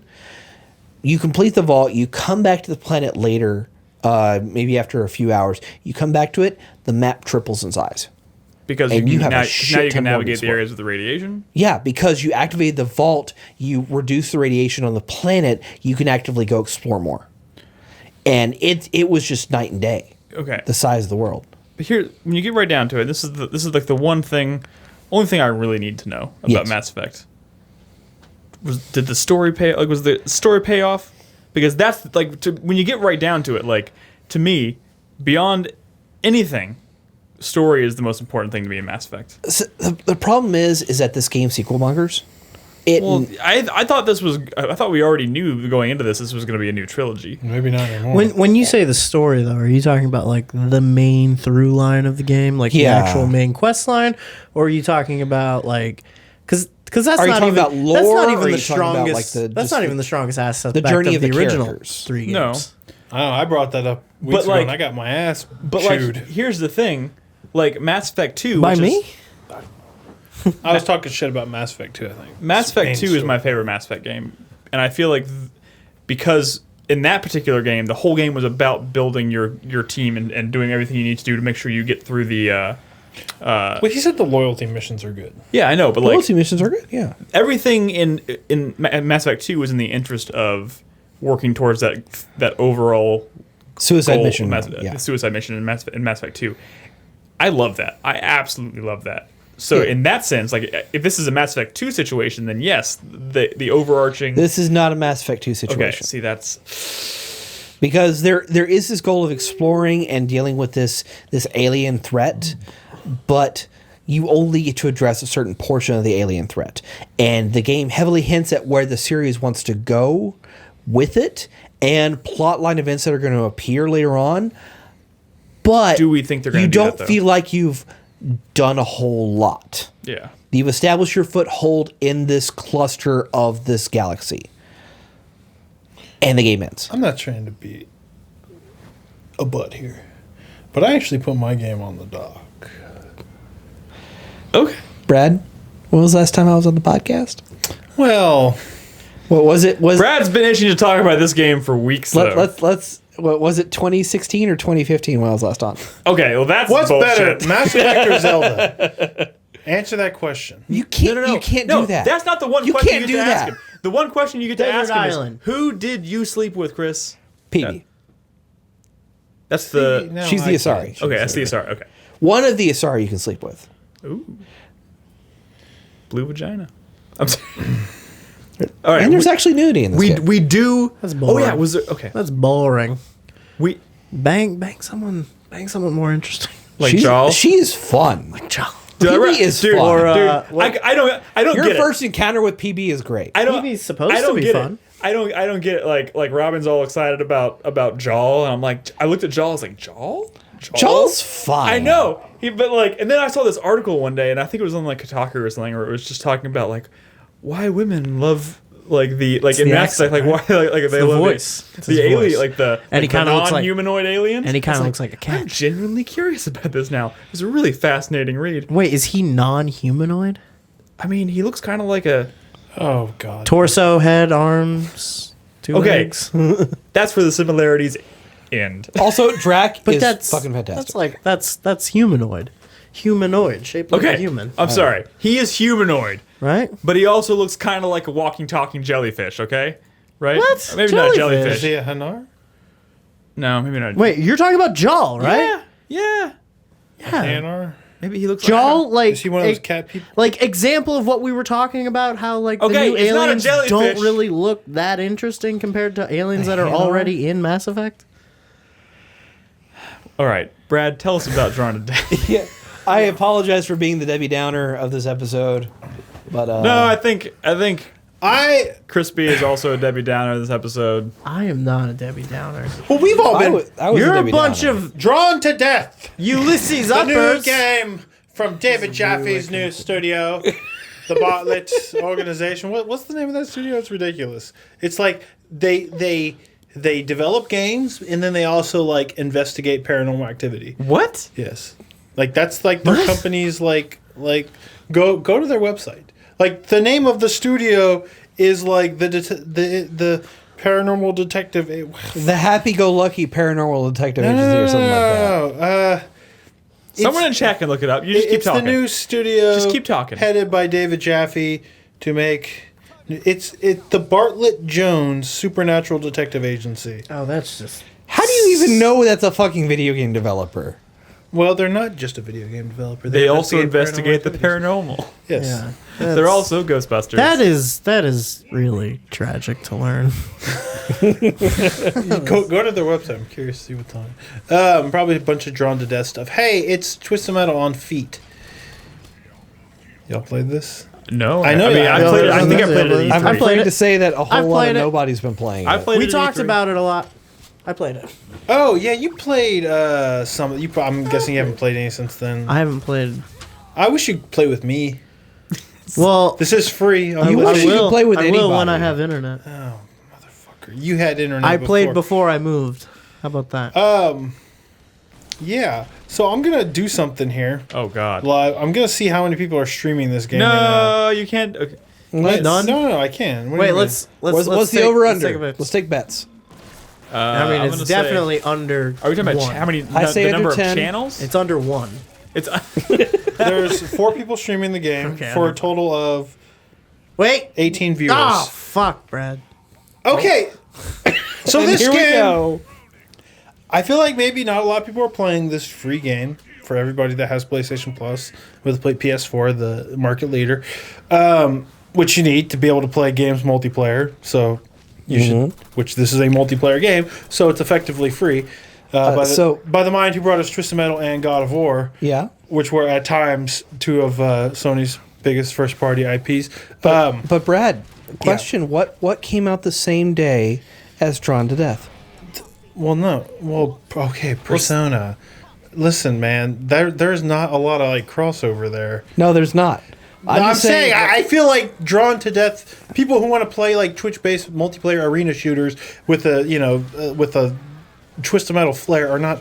Can't like JRPGs. No, Yes, I'm we all saying understand. I don't think that Venn diagram crosses as much as you think they do. The point is, it's a free multiplayer shooter, and people like free things and shooters. And I don't know. Not a lot of people are streaming this game.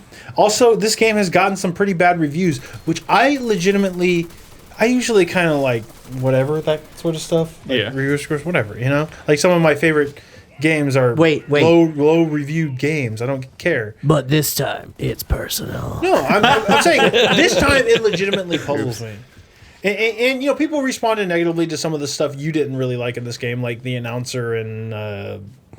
I think. I mean, it wasn't that I didn't like it. Which you can turn off, by It's the just okay. It's not that I didn't like it. It's just that like that was a common complaint that like I could see where people were coming from. this game is getting like really bad scores, and I think it's kind of dope as fuck. I think from what I've heard other people talking about this game, I feel like a lot of those people who are down on it are really, for whatever reason, are just rubbed the wrong way by its visual style and its attitude. Which is so And its sense of humor. Which is so sad It's not because fair. and a lot of people say, well, it doesn't feel like other shooters I play, and therefore that's bad. Which is so funny because that's what they said about Twisted Metal, and they. If they so there are people out there who like Twisted Metal, and there's people out there who like fucking what's the one you like? Go fuck yourself. No. That's the one I like, Brad. Star Go fuck Wars- yourself. Star Wars Vigilante 8. Vigilante 8, another car combat game. Are you calling him a vigilante I 8 am person? a vigilante person. But do you know why I always hated like other car combat games? Because they drive like cars. Because if you're trying to make Quake on wheels, they can't control like cars because that's fucked. No one has a good time. You have to make them control like things that are actually, you know. I've never met a person that liked Vigilante 8. Dude, Vigilante 8 was my People fucking... like Vigilante 8. Though I call them weirdies You guys remember the Star Wars one? and lamos. Star Wars Demolition, I think it was called. Demolition I Arena never or something played like that that? Yeah. But dude, Vigilante 8 was my jam. I feel like for me to explain to you why Drawn to Death is dope, I have to explain to you why Twisted Metal is dope. And I feel like I've already lost that battle long ago when that last Twisted Metal game came out and no one played it because they're all dumb. So I don't is know. what Brad to the do. common denominator here? Is he the curse? Is Brad the curse? might- No, I'm not the curse. I think Jaffe's the curse. Jaffe's the curse. But like he Sorry, genuinely puts in so much like creativity and like thought and just like care into the design of each of these weapons and abilities. There's so much like so many like crazy weapons that aren't anything like weapons in other games. Abilities aren't anything like abilities in other games. That it's like how can you not, like see right now what's happening? Like Johnny Savage has me he's playing. Well, I started playing mine too. He starts jamming on the guitar, and if you are caught in that bubble while he's jamming, your head will get bigger and bigger and bigger. And if you cannot get out of his jam bubble, your head will explode and you will instantly die. Name another shooter that has anything like that. Twisted Metal. Well, no, not even Twisted Metal. To a much lesser degree, that's the Time kind Splitters. of like, but it's not just that's not just in there. Like he will painstakingly tweak and balance and like get feedback and like no. This crazy ability that you think is just stupid and silly, I'm going to like design it like to death until it is fair, till it is balanced, till it works, and like you don't see that kind of care and design put into like stuff that just seems silly and like batshit insane. And that's kind of what I love about David Jaffe's multiplayer games. Maybe they should have called this game Balanced to Death. With that said, I still think some of the characters are kind of bullshit. But at the same time, he's kind of taking feedback. They're constantly tweaking that stuff. Man. Like, how can people hate a game that is so lovingly crafted by a stranger? I think a lot of people out there are just so stuck on the juvenile nature of like no, it goes beyond that. People legitimately don't like the way the game plays or feels because they're used to these Battlefield, Call of Duty, where like, hey, I got the jump on that guy. Every gun kills him in a single fucking burst of fire, and he's dead. Yeah. There is no story to that encounter outside. Or during that encounter, there's no story. Yeah. There might be a story to like, oh, I saw this guy, I snuck into this building, and then I shot him, and he was dead, whatever. But like when you're in combat in like Twisted Metal or in Drawn to Death, there is a narrative there. There is a back and forth. These maps are so lovingly crafted with all kinds of secrets and like power ups in the field, right? But you see arena shooters where like look at fucking Halo, right? You know where the rocket launcher is. It's all about getting that rocket launcher, camping that rocket launcher. But it's not about getting that rocket launcher mid-battle because, Halo's a bad example because that's actually a game with a longer life bar. And that's what I like about these kinds of games. Because you have a longer life bar, you can have, say, abilities that proc once you're at a certain level of life. You can't have that in Call of Duty because the encounter's over in a split second. Yeah. That's the nature of a Twitch shooter, yeah. This is a Twitch shooter, absolutely. But it is one with a different like combat design philosophy, and I like the fact of like the flow. This guy is on my ass. I know this door that looks like it's just drawn into the environment is actually a secret. If I shoot it and go through that teleporter, I might end up here, grab this weapon, pop back out, and like finish this fight. Maybe I will have gotten a health pickup. It like that kind of doesn't happen in shooters anymore. And I love that about Twisted Metal because you were cars. It was all about that car chase. But they do a lot of interesting stuff here with like very unique movement abilities. Like remember you were talking about that fucking ninja like backflip shield ninjas. thing? Yeah. I use her all the time. That shit is brilliant. Yeah. That shit is brilliant. I use that in like narrow corridors and like I create barriers. Like she's an escape artist. Well, it's like you can definitely... backflip, zip line, and you're out of there. I mean, you're preaching to the choir when it comes to this game's creativity. But like people are savaging this thing. Yeah, it's unreasonable savaging. There's a thing about this game. Oh, we shouldn't. Never mind. Whoa! You can't stop right there. No, it's. We shouldn't. There's like a cultural backlash against this game, and the fact that it is kind of obtuse and it takes a while to really like understand what's going on and get a feel for the game. Not newcomer friendly at all. Does not help it at all. So when you've got that high barrier of entry combined with this attitude, like this aesthetic and this attitude and this concept. Coming from a guy who also kind of embodies this, a lot of people who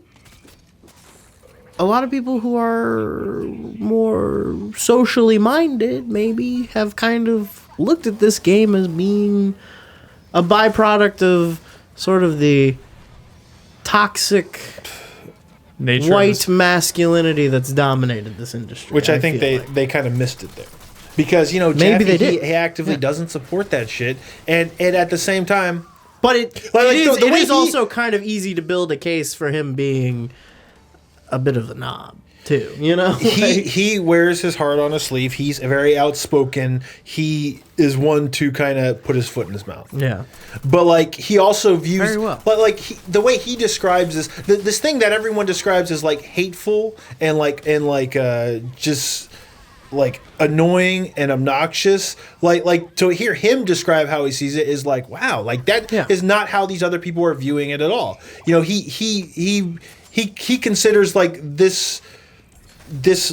But maybe it's because a lot of these people can't identify with being a misanthropic male teenager, you know, which is very we all much. can. Which We is, just don't want to remember that part of life anymore. but not all of us were ever that. Is what I'm saying. You know.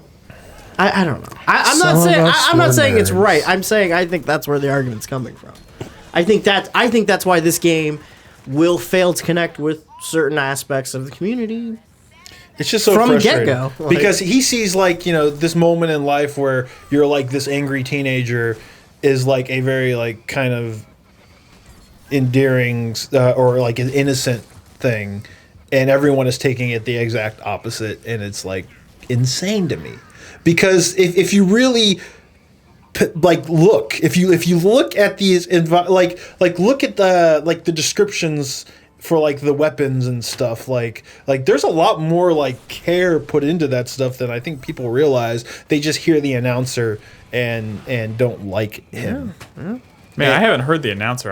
Now I'm really fucking curious. Well, it's obnoxious, but like that's the point.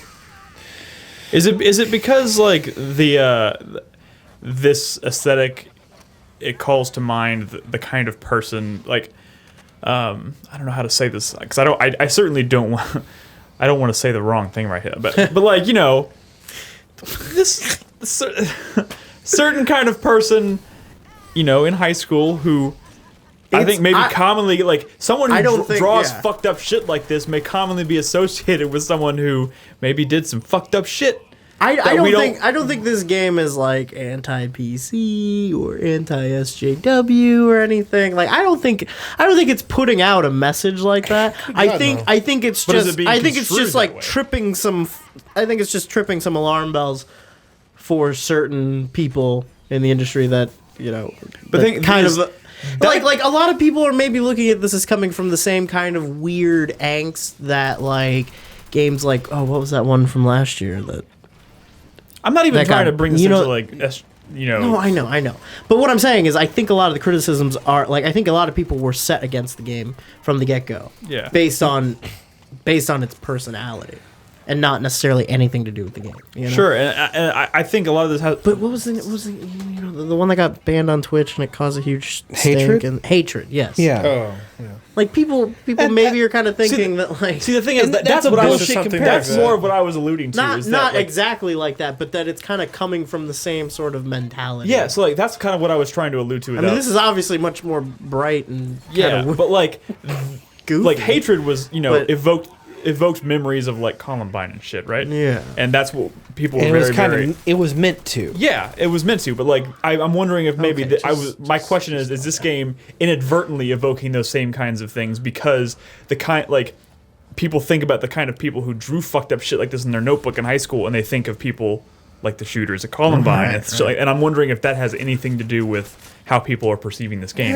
I don't think that's right. Think it's going that far. And also, even if it does, a lot of what we've talked about here kind of speaks to maybe the reasons why it's reviewing poorly, but I still don't think that explains necessarily why nobody's actually playing it, especially when it's a free game and it's not being I think streamed no on one's Twitch. actually playing it because it is very new user hostile. Yeah, but but I think people just- are fucking terrible at it, as you know anybody would be starting out, and when is they're saying the game is bad. It just seems strange because, like, aesthetically, it seems like a great game to stream. Like, it seems like a Inspired, wildly interesting game to watch. It seems, But to no me. one wants to watch but, it or stream But that means people have to play it for people to watch it. Nobody's playing it. which is, I don't know, it's weird. It's a weird situation. I mean, I think this is. I haven't played it that much. I haven't played it nearly as much as Brad has, but I've been enjoying my time with it, and I've noticed that a lot of what's going on here is like I'll read something in a menu about like what this ability or what this weapon should do, and I kind of go like, what? You know? And then I get in the game and play it and actually try it, and it makes so much fucking sense. Like when I was talking to Brad about Ninja's, like a lot of her abilities to me on the paper seem really abstract, and it's like, I don't know why would it be useful for her to put up a shield that hangs in place when she does a back jump? Like, why would that be a thing? And then you get in the fucking game and you get into a firefight, and this is a very like mobile jumping, like glidey kind of game. Doing a backflip to get away from somebody is kind of part of the natural moveset anyway. Doing a backflip that also throws up a big barrier to block projectiles, like, kind of changes the whole fucking thing. Yeah. And it's great, but, like, you have to play it, and you have to get into that situation for that to click, you know? Yeah, for sure. And it doesn't help that, like, it was kind of difficult to get into matches when it first came out, you know? Maybe just for the shits and giggles, we should do a community night. We absolutely should. Well, I all of my matches have been played with people from the community. See, the problem with this game is it's 4 players max. Really? It's well, really, I mean, it's a small arena shooter. But I feel like this. Maybe that's I feel part like of the this problem, game should though. be up to like 6 or 8 players in a match. Fucking chaos. You know. Yeah, like I find myself. But I'm saying like complementary level design that's bigger, that allows for that larger environment. But also understand that like the interactions between like any given player at any given moment is a lot lengthier, more complex than your typical encounter in a shooter.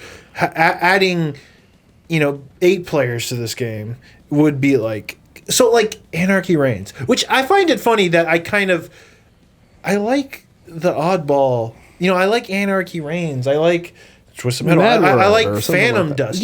Like I don't know why I play that, but in Anarchy Reigns, I always played 2-on-2s. You could play up to 8. I never played 8s.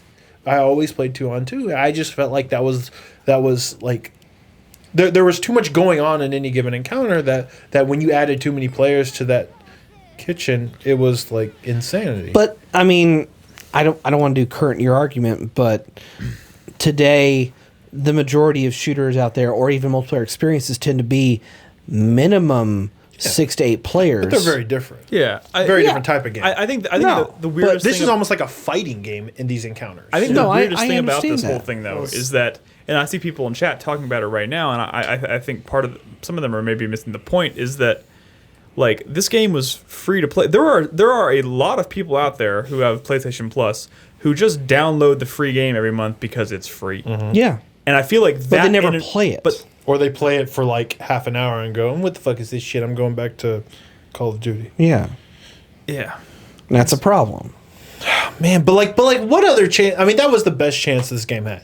Free for PlayStation. No one was going to pay for it. No one was going to pay for it. And it's going to be $20 at the end of the month, right? Well, yeah, but I mean, But they were hoping to have That's going to hurt it even more. But anyone who? I mean, it's a multiplayer game. If you don't download your free PlayStation Plus games, you're a fool.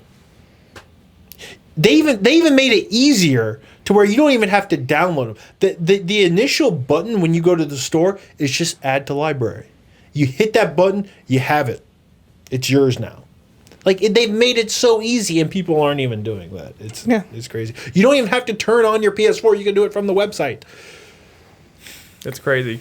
I mean, we do need to move on, but it's just such a bummer because I know this game in a couple months will be completely fucking dead, and I don't want to say it, but it's true. And I worry about Jaffe. I feel like Jaffe just wants he's started so many studios in his career. You can tell that he's never comfortable in one place for too long, and I feel like over the past 10 years or whatever, he's just wanted to have one smaller game to kind of launch him maybe into bigger projects or something. And it just he did it with calling. He went from God of War to Calling All Cars, and people just people rebelled against that. Yeah, they were rebelled against why the you fuck can't do this. You made God of War, Yeah. and he pigeonholed himself, unfortunately. and they're doing that with this game too. And it's horseshit. Yeah, it's horse shit. We here at 4Player think this is horse shit. All right, we need to move on.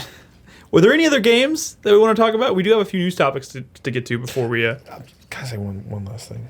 If you must.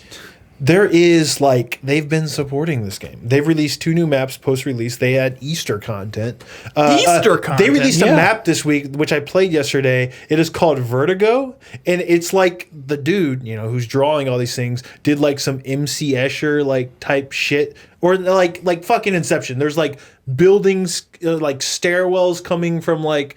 all different directions, except now it's a multiplayer map, and you're chasing people, and you're like going out of the top of one building, and you're like looking down into another. That's creative. I like that. It's creative as fuck. That's so good. It's creative Damn as it. fuck, but no one cares. Like the whole aesthetic is so inspired. It is. And they can do so much with it, and they are doing it. It is unlike anything out there. I think it's a shame. It really is a shame. I'm sorry, Brad. I hate to see you like this. Just play with your... Whatever, that's my life with, whatever. Hey, at least they're remastering Phantom Dust. Whoever thought that would fucking happen? Maybe one day they'll remaster Anarchy Reigns. I don't know. Just play with your yo-yo, Brad. Can't wait to hear more about that at E3. Oh, what, Phantom Dust? Yeah. No, it's coming June. Yeah. Like before E3 or Yeah. after? PC and I think you might have to have Windows. Let's just hope it gets a goddamn marketing Everything budget, Brad 'cause loves it's and had cares nothing. about. No, Nice. no one That's cares. so But it's sad. just going to have online multiplayer. So. Hey, Yeah, here's and who's going to be playing that online multiplayer? SMG one. says everything Brad loves and cares about dies. First Scalebound now drawn to death. Oh, at that's least a much longer list than that, homie. at least drawn to death Hey, came out. at least Nier came out. Hey, that game didn't die in the vine. That game's doing No. surprisingly well. Yeah. We'll talk about that. All right, let's right get now. on. Here's a few news topics. I don't want to spend a lot of time Speaking talking. of news topics and Platinum Games and Nier, Thank what you, I wanted to say host is Brad. that the president of Square Enix has come out and said he'd love to work with Platinum again. Yes. That's cool. Which, okay, so one, I want to say that, like, who would have thought after the cancellation of Scalebound, I was down here. I was rewatching cutscenes from 101 getting all teary-eyed. Wonderful 101 getting all teary-eyed. Since then, Well, those cutscenes are great. Nier, surprise. I mean, it's got to be doing way better than they ever thought it would. And so it just crossed the 300,000 mark in Japan, I think. Right? Hey, Well, man, it's over 1 million worldwide. Yeah. Nier's pretty good. Nier's pretty good. Bayonetta 2 came out on PC, Doing really well. doing really well Yeah. already. And top of Steam charts or very high up on the Steam charts, and that's a good sign. It's a good sign not only for like future PC ports and whatnot from Sega, But future and- games and- from Platinum. But now, And Sega's but now teasing that Square we'll get Enix more- smartly is like, hey, this is a pretty good. Like every other person who's publisher who's worked with Platinum except for Except Microsoft, Microsoft. has like, hey, maybe their games don't sell all that well, but maybe sometimes they do. The bottom line is they make good games when we give them the money and time to do so. Yeah. Unlike Microsoft. So they're like, hey, we'll work with these guys again. So my question for you guys is, Square Enix has got some good IP. They do. Yes, they What do. would you like to see? What Square Enix IP would you like to see Get some of that. Platinum work on? Oh. They can make it. They could bring back Hitman. They could bring back Bushido Blade. Wow, you went Western first. Air Guys. Air Guys. Air Guys. Oh my I called that God. out too. Like Air Guys. That could be like Square Enix version of Smash Brothers, basically. I mean, that's what that was. But now have Platinum do it. Yeah. Damn. Like there's. Oh my God! Chai Tai brought the Bushido bouncer. Blade, Not the the- bouncer. They could do the bouncer. They could, dude. They could do the what the fuck? That's the first PS2 game. I That ever was the played. weirdest fucking The game. bouncer. Maybe actually make a Final Fantasy like action game spin-off and have it good. So Einhander, I also mentioned on Twitter, Einhander is a relatively obscure but dope ass shoot 'em up from the PlayStation 1 era made by Square Enix. All this shoot 'em up shit they've been doing in Nier, they could pull off an Einhander sequel. That would be dope as fuck. That's like right up their alley. But fucking Parasite Eve, honestly, I think there's so fucking much Parasite talent Eve. Oh my within God. What if Platinum they- games. What if they take Deus Ex in a different direction? That would be a very different direction. That would be. Dude, It wouldn't even be this. I think. How about Soul How? Reaver? That's maybe too- any Legacy of Kain. don't forget that despite the fact that Microsoft canceled a Hideki Kamiya game, he is the man that brought us Okami. Yes. Which is new IP. Yeah. Maybe, man. You know, it doesn't always have to be a character action game. What if Square Enix saves Scalebound? That's okay. Now you're just reaching. I mean, does Microsoft own that, or does Platinum own? We don't know. Platinum supposedly owns the IP. Maybe Square Enix to say, hey, you might have to change a few things, but why don't you give it another shot? What about shooters? Platinum Games made Vanquish, and that game was fucking rad. They can make. I'm trying to think. I mean, I would love to. At this point, it's really cool. They did something. They did a sequel with Nier, and they did a sequel with Metal Gear. But I would like to see them do something original. No, I think the obvious answer is fund Bayonetta 3. I think that's the obvious thing to do. That's a possibility. I think, absolutely. But here, let me throw this out there for you. You know, Platinum, they can do 7 projects at once. So people think that Kamiya, he does action, right? Yeah. This man's first game he directed was Resident Evil 2. Dude, I would like. Yeah. This man could do. You're about to beat me to what I was gonna say. No. Well, I don't know what you're. I was gonna say. I want to see them do a horror game. Fear Effect has the ladies. It has. It's a little Resident Evil-y. I think they could bring back Fear. And now I know there's that weird Kickstarter thing, but man, I think Fear Effect would be a perfect fit for Platinum Games. What were you gonna say? Horror? I was gonna say I'd like to see them do a Parasite horror game. Eve, yeah. I mean, but even then, what if they just gave them the chance to do something original? Like you said, Okami is a great example of a new IP. Maybe just have them do a horror game, like an original. Square Enix doesn't have a lot of horror in their catalog. Maybe what if they're we want Platinum to come up with our premier horror franchise? I would love it. That would be cool. Or hell, just give them the golden egg. Let them work on their own spin off whatever Final Fantasy game. Yeah, that's what. IDOS is fuck it. It's not a bad idea. What? Tomb Raider. Yeah. Well, I mean, no.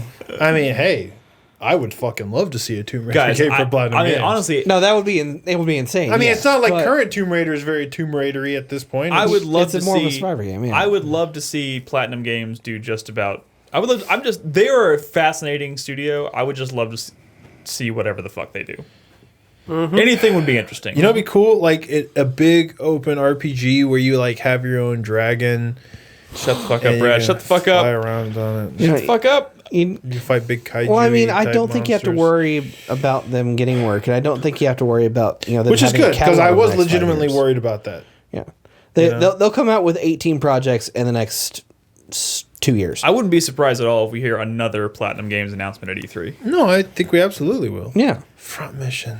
The team that worked on Transformers, what are they working on now? They're working on something. It's probably going to be It's probably going to be probably licensed IP. It's probably going to be the next the next childhood reimagining. I'm going to say Ghostbusters. It's gonna be. They've done Teenage Mutant Ninja Turtles. They've done Transformers. It's gonna be an Activision thing. Who owns the Ghostbusters IP for video games? Sony. Is it Sony? Sony owns Ghostbusters. They should do a Marvel project. Sony owns everything. Yeah, but that Ghostbusters video game was on Xbox 360 as well. Well, yeah. So who owns the rights to making Ghostbusters video games? Is it Activision? I think. I can't remember who. I don't think anybody holds a long-term right to. I think it's just. I think they do it on a game-by-game basis. It's just Ghost Corp, a division of Sony Pictures. I would love to see Platinum Games. I would love to see the B Team Platinum Games who made TMNT, who made Transformers, and take a stab at a Ghostbusters game. Because oh my god, somebody remembers Wonder Project. This might be a little childish of me, but man, I would like to see Platinum Games make a Sephiroth action game. All right, our next news topic this week. Next news How sick would that be? Namco Bandai. Let's do that one. I mean, 2B is kind of like Lady Sephiroth. Namco Bandai announced a new game this week called Code Vein. Is that a working title or the actual? This is strange that this is a big news topic because it was kind of a. Here's the weird thing about this announcement. It was teased through like a little teaser video or whatever that had a really cool looking art style, right? Yeah. And it said prepare to dine, which is obviously kind of an allusion to Dark Souls, prepare to die. And people were thinking it was a From Software project. And it looks screenshots of the game. The screenshots and everything, or the teaser trailer looked fucking incredible. Mm-hmm. Did anybody see the screenshots of the actual game they released today? I did. Looks nothing like that fucking art style. I'll tell you what it does It's look the like. God though. Eater team. It's a looks new like IP fucking from the God God Eater. Eater. It's a new IP from the God Eater team. It's about vampires. But like, what I be don't, cool. it could be cool. But like, I want that game. I want the game I saw in that teaser trailer with that incredibly artistic, beautiful art style.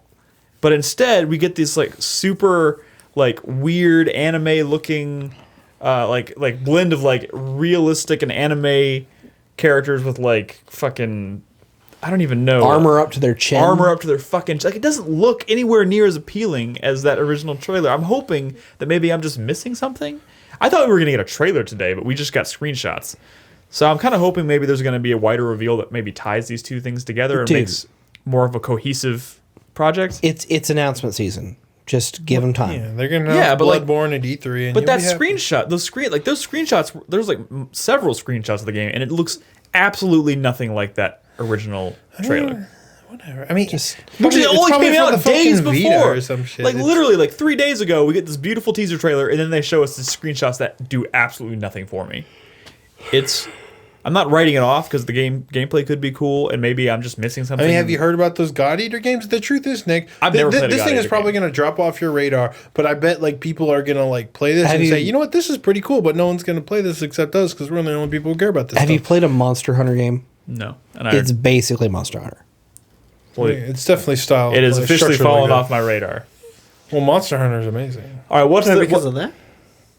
Yeah. Yeah, but like look at the way, like look at that compared to what the teaser trailer I know, was. I know. It's so fucking off-putting. All right, what else we got? What's the last news topic we have for the day? It was. I got it.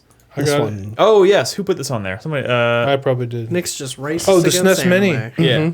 Okay, yeah. So Eurogamer is reporting that the SNES Mini is in development. This is another interesting topic because we get to Speculate. speculate. Okay, so they canceled. I mean, they canceled production of the NES Mini, which is funny because no one could ever get one in the first fucking place except for scalpers. But they've only temporarily canceled the Famicom Mini. Like they're saying they're open to bringing that back. Well, we'll see. But it doesn't matter. That doesn't affect us. The NES Mini Yeah. is gone. We couldn't get one in the first fucking. I'd like one. Fuck it. I'd like one. You want to spend $120 on eBay? No, absolutely not. And yeah, there and you it's go. probably more than that at this point. Especially now that they canceled them. Yeah. But now there's reports from Eurogamer that the SNES Mini is in development. Could that be the reason? Then I mean, it still doesn't make sense, right? Not if the projected or rumored release date is this winter. So Because I mean, if Nintendo were smart, Nintendo being Nintendo, they would go through at least the summer, if not the fall, with the NES Mini. So I will say that I feel like the SNES Mini is immediately more exciting. I think the SNES has a much better, like a much more timeless library than the NES. Like a lot of those games are games that JRPGs really came into their own in the 16-bit. Like absolutely. The variety of games that grew out of those classic, side-scrolling action platformer things. Yeah, absolutely. It's night and day. It's an incredible system with an incredible lineup. The thing is, I think Nintendo understands the value of an NES game versus a Super NES game. You look at the Virtual Console; they charge more for SNES games. Yeah. NES games $5, SNES games were like $8. Yeah. So my question for you is: one, would this thing still be $60? Or two, if it is, do you think it's going to have a lot less games? I think it will be $60, 30 games, just like the NES Mini. Really? Like that? But That's the- optimistic as fuck. I want that to be true. The really big question, though, is going to be the publisher variety. Like, what's going to Well, be they had out a of lot of variety with the NES Mini. it? Yeah. I mean, they did. They had but- Capcom. They had Konami. They had the big hitters from back then. yeah. But did they have Square Enix? No, they had Final Fantasy on there as well, right? Yeah, but So I mean, if we're looking at like fucking Final Fantasy 2 and 3, if we're looking at like fucking Mega Man X, if we're looking at like Super Castlevania, I think like you're going to have some staples that are going to be there. You're going to have Mega Man X. You're going to have Super Mario World. You'll have Mario Kart. Chrono Trigger. You'll probably have Contra 3. You might have Chrono Trigger. You might. The problem Secret I have of with Mana? Square Enix's software lineup is that they don't really feel like they want to port anything to anything but PC at this moment, just to cash in on that nostalgia crowd that will buy it on a Steam sale. Yeah. I don't expect to see like Final Fantasy VI on the SNES Mini. It'd be nice. Earthbound? I think you'll get you could get Earthbound. I think you really have to look at the Virtual Console right now and just really take a look at There is no what's Virtual there. Console. Not on the Switch. Well, yeah. So not yet. that's weird. Do you think that like the success of like the NES Mini, I guess success, and that they're purported to be working on the SNES Mini, the fact that if you look at the Switch's like store, there's a lot of like retro game collections for sale. SNK's doing a bunch of stuff. There's like a Namco collection or something like that. Like there's a lot of retro stuff being released not in a Virtual Console manner. You have them doing like the Seiken Densetsu collection, Square Enix putting out in Japan, which is Secret of Mana 1, 2, and 3 effective, or 0, 1, and 2, or 1, 2, and 3 effectively. All this is signs to pointing that maybe the Virtual Console is not coming back. Not in the way that... Also, look at the fact that they're planning to give away retro games as a part of their online service. See, I feel like it will come back, but it won't grow. Like, it will expand to what it's already been at this point, and it will stop. But, like, if we get a SNES Mini, if we get a N64 Mini... No, that's not... Well, I don't think we're going to get a 64 Mini. Let's But, like, is it okay? Is it worth it? I mean, I don't know. Are you going to get a SNES Mini? Well, the actual molds for the 64... Wait, why not, though? Because Super I know how Metroid's going to be on there? I know how to emulate games. I have Super Metroid on my Virtual Console. I do too. The thing comes is, in- Hyperkin actually owns the molds for the 64 controller, so Nintendo would have to make brand new ones. Dude, you know All what? right, I have no That's interest in playing an effort. N64 Mini if they're You know going to use what? the same style controller. You know what's they better? will. You know what's better than playing Super Metroid on a SNES? Huh? Playing it on a computer, we can use a DualShock 4. Well, the SNES controller is actually good. See, that Not Also- better than DualShock 4. Also, you know- the 64 game variety was pretty fucking limited. the thing is, people cracked the NES Mini pretty quick and were able to just load it with all of the NES games. Yeah. And that's kind of cool, especially with the SNES one, because that obviously has the much better controller. Like, that could just, 30 games aside, 20 games, 30 games, $60, $70, that's, like, pretty exciting. Like, that's just a pretty dope-ass, like, emulation box. You know? No, yeah, visually it like- is. So like, treat it as, like, a dope-looking Raspberry Pi and Nick, you pretty have this, excited. what, Nick? No, we need to take a break. Another break. We already took Another a break. break. We still got to... Yeah, I mean, for the sake of the video, we can just pause and then come back. Okay. For the sake of the Yeah, video. we're for the audio version, we're going to take a quick break, and we'll come right back. And then we'll wrap up the show with some questions. Got a couple questions in the Discord room. And then, of course, the 4-player minute. So I know the show's gone a little long. So don't go anywhere. We're almost done. We'll be right back. Now we're back. I make these things longer because I have bullshit opinions. I can't believe you said that shit about hand-holding. That was fucked up. Just saying, It just a little bit more. shivers down my spine. Guide me a little bit more. Guide me a little bit more. Not much. Not much. Have you go play Skyward Sword? Take me to my first. Take me to my first divine beast or my first major city. Did you play And then let me go. Skyward? Then let me go. Let me go. No. Bad. We're back. All right.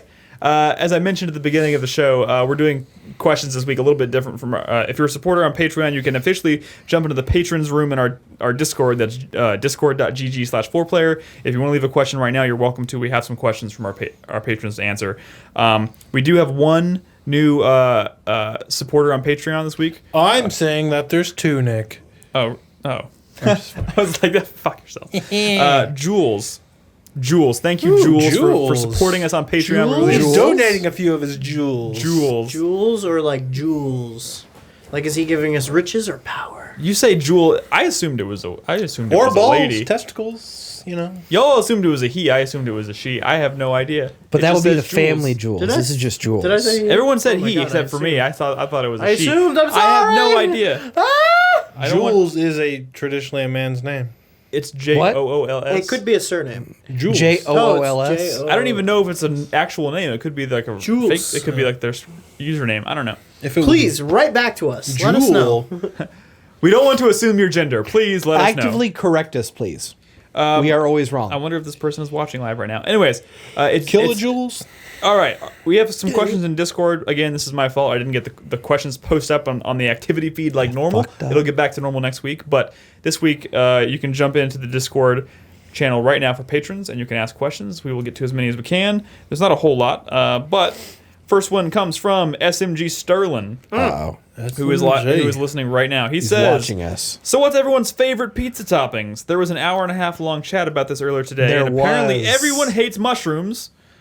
Please redeem this community with at least one of you liking delicious mushrooms. I will tell you this, I eat mushrooms like fucking Not Skittles. pizza You don't mushrooms. even watch them. I don't You just even eat watch straight. them. That is fucked up. That's wrong. Growing out of fucking manure and shit, and you're just popping them in your mouth. I eat mushrooms like it's going out of There's style. only one time. You don't like mushrooms on pizza yet, so you should not be talking. No, about I it. love mushrooms on pizza. You like raw mushrooms, Dude, I eat mushroom. I like raw mushrooms. I like sautéed mushrooms. Okay. I like all kinds Listen, of mushrooms. pepperoni.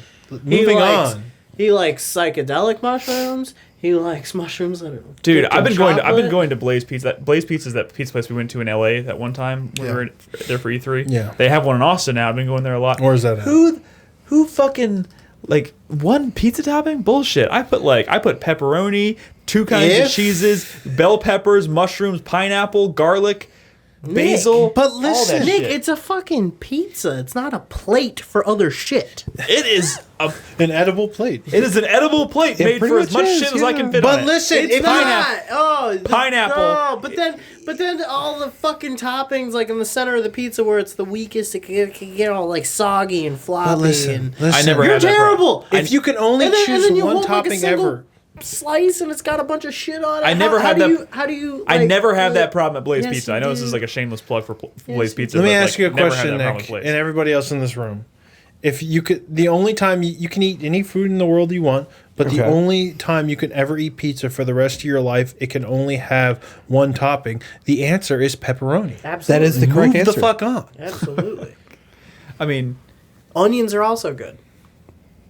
You can have all the onions you want on your pizza. I will not. You can have all the onions you want on every other food item you eat, but you're not going to put pepperonis on your sandwich or your burger. So just get a fucking pepperoni Yeah, pizza. but where else am I gonna get like the pepperoni? So and, boring. Pepperoni and onion flavor. dude, there is nothing. Oh my It doesn't God. matter. In this hypothetical, one topping. There is nothing like a good old fashioned pepperoni, bell pepper, mushroom, pineapple, basil. garlic move pizza. on. That's That too wasn't much. the question. It's 2 toppings. 2 toppings is optimal for any pizza. 2 fucking toppings. I think you're full of shit. Okay, our next question comes from Chai Tai. He says, to the person sitting on your right, pick a game they like and give it the most backhanded compliment you can. Well, that's not hard. God. I do that all the time with Crispy. Chris, would you like to pull out I'm a not list good of at these. things you'd like to say about my Backhand. variety? We'll get there. Wait, Yeah. You go first. You start. me? Yes. So I have to pick a game that Brad likes and give it a backhanded compliment. Oh, God. I don't even know. Can't what wait for that new Advance Wars. Oh wait, next you. I don't even know what. I don't even know what Crispy likes. Exactly. I don't Wow. even know what I like. Do y'all even You're like forcing your likes upon him. Wait, what? pick a game they like? What does he even like? What do I like? Yeah, We can't. We know. obviously This can't is do this getting really- question. You just. I Get like so I like upset. things that you like. I just get so upset. Well, I mean, you like. I love this game, but this, I don't know. That's my life, dude. Well, I know. There we go. SMG's perfect. No Man's Sky does a great job He capturing the doesn't like vast it, emptiness of space. Boom. He doesn't Roast like it. Though. That's a perfect backhanded I compliment. know he likes the Wonderful 101 now, but I can't backhand compliment. Okay, how that. about Castlevania Symphony of the Night? How You like about- Batman? You like Batman, Batman. Arkham Asylum? Okay, saying Okay. something For like- someone who is so fucking picky about. Wait, no, backhand. you're supposed to give it a backhanded Oh compliment. yeah, no, okay. Here we go. I loved the Joker's glistening muscles. It was so cool, and the lore was so Okay, amazing. we are terrible know at this what a question. backhanded We are compliment moving is? on. That was really bad. I'm sorry, Chai Tai. We disappoint. Wait, no, Oh my God. no. I was just going to compliment on Nick for Singularity actually having combat. Not even. You're trying. I'm trying. You're reaching. I don't think think you quite Batman got has it. really amazing posture. I think The Division has really deep and engaging gameplay and an interesting story that's never been done before. Boom, roasted. Batman has amazing posture. We really suck. He does though. We really suck. That's not a backhanded Crispy compliment. is amazing at this. That was so good. Yeah, he walks around like a stiff fucking board in Arkham Asylum. Guys, you don't know what a backhanded compliment is. I already did the backhanded compliment, and he denied it. Those y'all are terrible. Wait, what was the Next first one? question. Oh, Next question the Joker? comes That from was Zlade. bad. How much is too much to spend on a PC? More than $1,200. I'd say $1,200 is the sweet spot. I'd say more than 15. I'm sorry, Chris Davis. You're just pouring your money down the drain. I'm after sorry, Chris Davis. I $1,200. know you like to spend at least $2,000 on a PC, but you're also a crazy person, I'm- no, and you I'm want your handheld. Listen, I'm sorry. no, people can spend that fucking money. It's an enthusiast thing. That's fine. It's but all I'm about the saying purpose that of the machine. You don't need to spend more than $1,200 on a game. Your average No, you don't. average person does not need to spend more than. To have a good experience, $1,200 is more than enough. Yeah. For me, I video edit. I try to play these games at max settings. I want to be future proof for 7 years. I'm gonna spend $3,000. For 7 years, when's the last time you built your last PC? When was that? That was not 7 years ago. No, it was 2012. No. If you really want to spend a Your bunch of last money on PC a was PC, not 2012. Jesus Christ, That's when I built my PC. It was either 2012 or 2013. that's nuts. he's still turning it on. Yeah. It's got like 9 switches to turn it on. This is my case, by the way. Okay, I like that. I really like that. All right. That's Next question. Why can't we have more controllers like the one from Steel Battalion? I don't know. That was the All right. best thing ever. Another question from SMG. Just watch the whole thing. What game is everyone most ashamed that they haven't played and or finished this year? Oh, this should be easy. Everything! Yeah, I'm kind of ashamed that I bounced off. I haven't bounced off of Neo, but I put it on the back burner for now. Fully knowing full well that that's going to be a hard game to No go one back is going to to. finish that game this year. I absolutely will. You motherfucker said you were going to finish Yakuza 0, which I laughed at you and said no fucking way, and I stick by that. You are not playing through Yakuza 0. I'm going to buy Yakuza 0 on Amazon right now. Like You right- have a lot of games that you have not beaten. Nicholas Henderson, airplane mode, sir. I feel Wi-Fi. ashamed that I haven't even touched How do you think I read the questions? Neo yet. Yeah, that's, You were all about it too. Like that I was know. your hype for a I while. know, but when it came out, I was playing Yakuza 0, and you were giving me the fucking business about making sure I didn't drop that. Well, you So I did, so- passed. Wait, did you finish Yakuza 0? No, I haven't finished anything. Man, you got to just find something and latch onto it and play. How far are you in Yeah, Nier? the problem How is far are you in Nier? You've been playing that I'm for a in while. my- You got to be close. I'm in my 3rd playthrough. I think I'm starting to get to the end of the C ending. He's And then in I the gotta- third act. You're getting there. You're getting there. Yeah, but like Focus on that I one until you can't finish just it, and then cross focus it off your on list and stuff move on. Because It's okay. It's okay. then I don't play anything. It's okay, Crispy. I All haven't right. given Turok the love it deserves. You want me to spoil? I didn't want to 2. say anything, but I bought that with the full intention of playing that this weekend, Chris Davis. Are you happy? That is the game that I bought. I'm I glad tweeted for about you. it weeks ago. I said I just bought one of my favorite games ever on Steam, and I'm very looking forward to playing it. And I'm planning on setting aside time to play it this weekend. Are you happy? I didn't want to say anything about it, but you've backed me into a corner. Well, I think it's about goddamn time, but okay, yeah. I already. Don't test me, Chris Davis. I'm a bigger Turok fan than you. I will fight you. You What's are the a code, bigger Nick? Turok What's fan the than code? me. Beware, Oblivion is at hand, and the first one is NTH, GTH, DGD, CRT, DTRK. Which stands and for then what? God created Turok And then God created without Turok. vowels, Yes. right? Isn't that the code? That's it. Yep. This motherfucker has not played Quake. Because I've played all the other Quakes. Who has played Quake 4 and not Quake? Lots of people. Motherfucker, you need to stop talking about Turok and pushing that fucking game on people and acting like it's an actual fucking 2017 release. Man, play some fucking Quake. Yeah. You know why I didn't Yeah. play Quake when it first came out, right? I don't care. You could play it now. A lot of us didn't play it. One day I'll get around to it. It's NTH. Tell 2017 to stop happening. You can finish that. Tell 2017 in a to day. stop You can happening. finish Can I read the last question? No. Please. Our last question is okay. Well, we just got a question in from Sonji. It says, "What is the Turok code backwards?" I don't know. I couldn't tell you that one. I'm sorry. But the last question comes Sir, from step Slade. out of your car. What's that? like a sobriety test. Yeah, That would be a great Do the Turok test. code backwards. No, do the Turok code backwards, and that's where I had that moment of like, oh fuck. I'm fucked. I'm going to jail. What is your favorite food and drink during a gaming session? Oh. It's pretty Favorite food or drink? food and drink. Food and drink? I don't know. It's got to be something you can do without thinking Wouldn't it about just be too your much. favorite food and drink? No, because you don't. It has to be something you can just You can't use eat your hands spaghetti while you're playing a video I have game. eaten Chinese food plenty of times while You broadcasting. can't eat like We're not all like disgusting something human that's beings like sticky you and guys. I've handled eaten with your wings hands. while broadcasting. That is fucking terrible. weird. That is terrible. You're a garbage person. My favorite drink. Oh man, Dorito? I'm quite fond You of. can't drink Doritos. I'm a Dr Pepper guy, so if I can have myself a Dr Pepper, I'd love you that. just want your favorite drink? But no. drink season. But I've been trying to cut back on drinking sodas for a very long time, so I drink less Dr Pepper now than I used to. So now by default, I tend to drink cranberry juice. But you were still talking about drinks. I know, it's You're not weird. That's not talking your about favorite gaming stuff. drink. I mean, Yeah. it's my favorite non-soda drink How about cranberry and vodka? and non-alcoholic drink. Manhattans. Vodka That's what I like to cranberry. drink with it. Manhattans. I do sometimes having a nice beer while I I think a Mexican martini. That's not a real thing. Yes, it is. Yeah, but I mean, it's not like a real thing. It's like a thing that, like, Isn't everything though? What is your favorite I don't know. food? Is it in like a bar, guy? Favorite food to eat while gaming? It's like a Popcorn. really good, Popcorn's like, a good one 'cause it's Italian just- sandwich. Popcorn's such Pop a it good in. one. Such a good one. Pussy. Let's move on. That's hard to do when you're That's playing games. kind of though. hard. You got to keep eye contact with the screen. I mean, That's where your son lives. You could play Res. Oh my God, we're stopping there. No, I ain't gonna lie, man. We're leaving it there. I'm not gonna lie.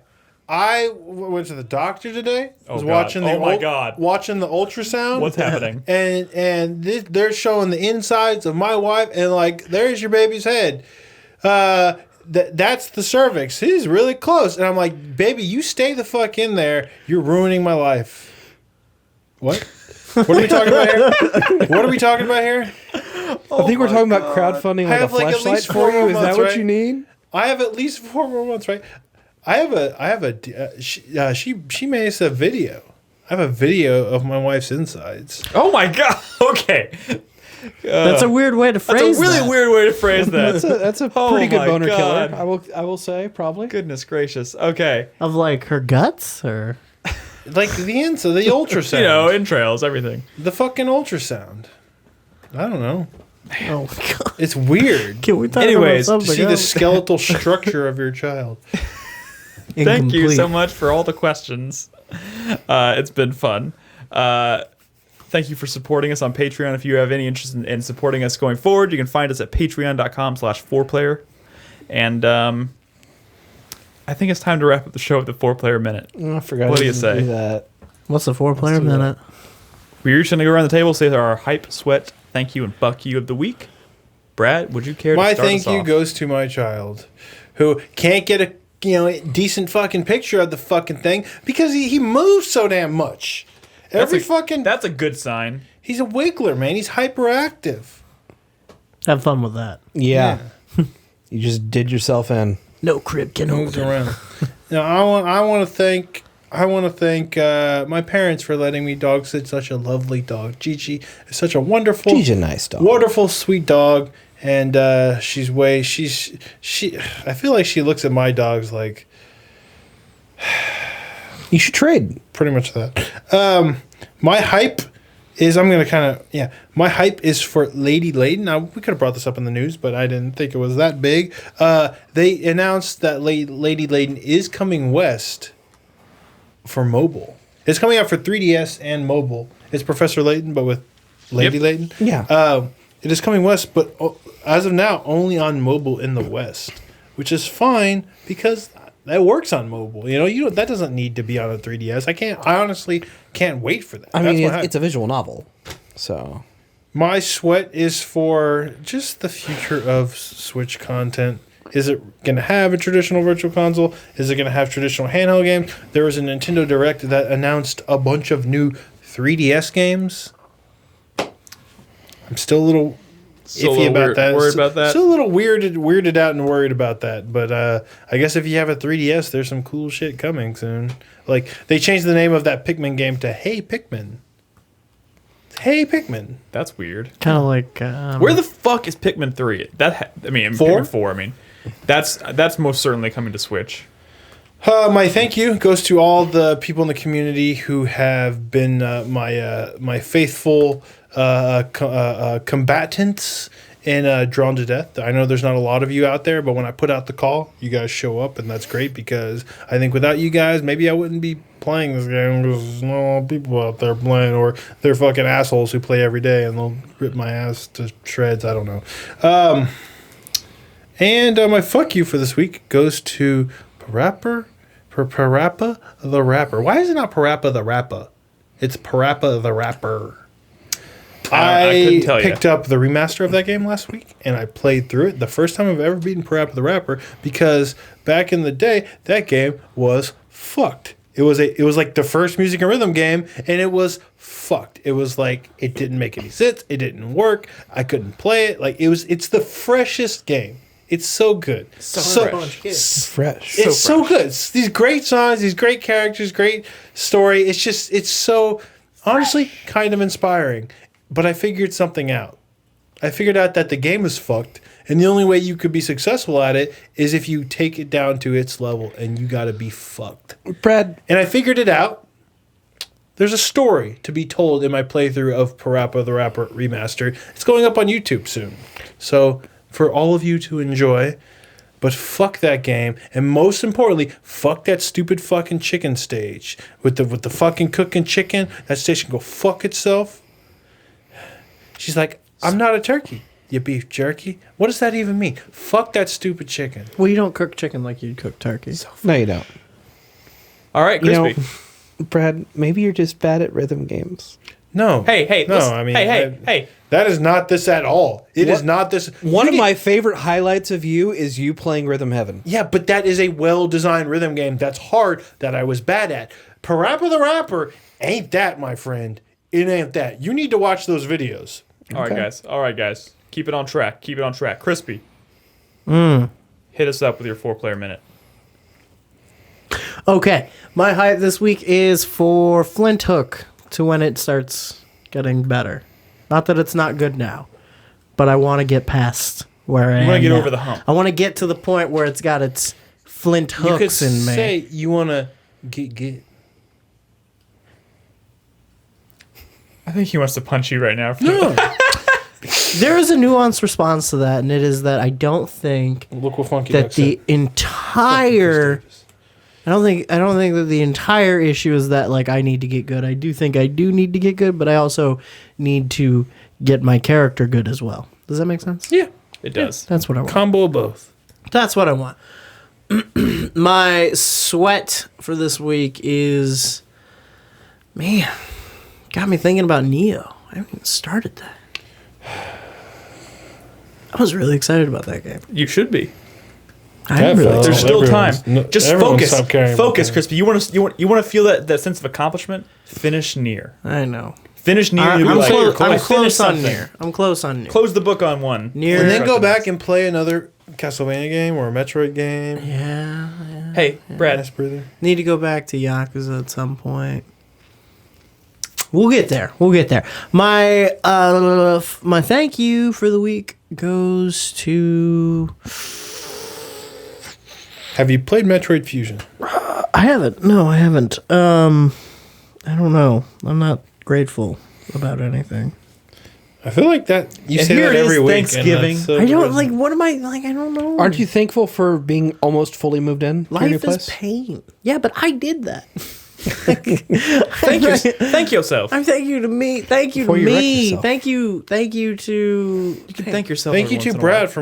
from welcoming you. That's true. me You into did. That's your true. House I so completely. I could play some. I completely whiffed on that. Thanks for Brad for loaning me his setup so that I could broadcast more near for everybody last night. That was It sounded pretty entertaining. generous. I was in the other room watching Lion. was into it. I thought it was a pretty good cast. I don't know. The people who were there would probably have to tell you, but I thought it was pretty good. I thought there was a lot of good stuff. Good vibes. Good moments. Is the game still blowing your mind? Dude, yeah, I mean, it's like there was some fucked up shit that Oh. happened. There was some fucked up shit that happened at the end of my cast. Cool. That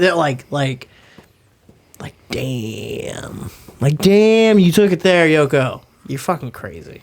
You fucking asshole. How I'm feeling on Horizon right now. And my fuck you for the week goes. Microsoft. You could write these down. Konami. Yeah, I don't. Microsoft. No. Microsoft, Nintendo Don't- for not making do not an put Advance words in the Wars man's mouth. Smash Brothers character. It's gonna be to Yoko Taro for like breaking my heart. Breaking my fucking heart with some of the shit that was happening in that playthrough. It was Alright. bad. I should write these down. Fair enough. I write them down moments. I before we usually say do. it. I didn't this week. I had a weird schedule this week. It is true. My bad. Chris Davis. Hello. My 4 Player 4 Player minute.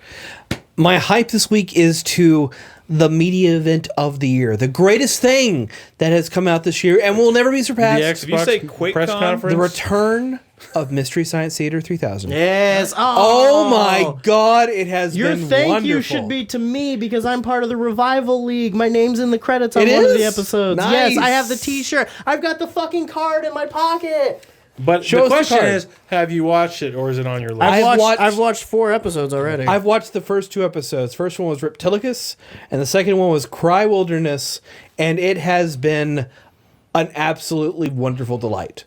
My backer number is 45896. I am surprised. Give that out on the feed. I know, right? I am surprised by how faithful this continuation, not reboot, but full on continuation of this It's a continuation 17, 18-year-old series. to the point that like during the second episode they celebrate like the 200th episode of Mystery Science Theater or something like that. The writing is really good. The jokes, they grab you. They're really good. It's The really movie selection is surprising. It's really good. Like, how are they finding these terrible films? The second episode had 2 Zap Browsdower jokes, so I was like, yes.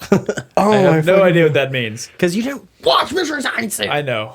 Oh, it's Chris so Davis, good. let me It's Do so you good. have to be a Mystery Science It's- Theater it's- fan it's on to enjoy Netflix. this show? No, not at all. No, you don't. In fact, this is the kind of Mystery Science Theater that, like, if you weren't entirely taken with the original version of it, because it is kind of oblique and a lot of the references that are made are, like, 20, 30 years old now. Yeah. This is the one to check out. But, like, What if I kind of hate Master Pancake?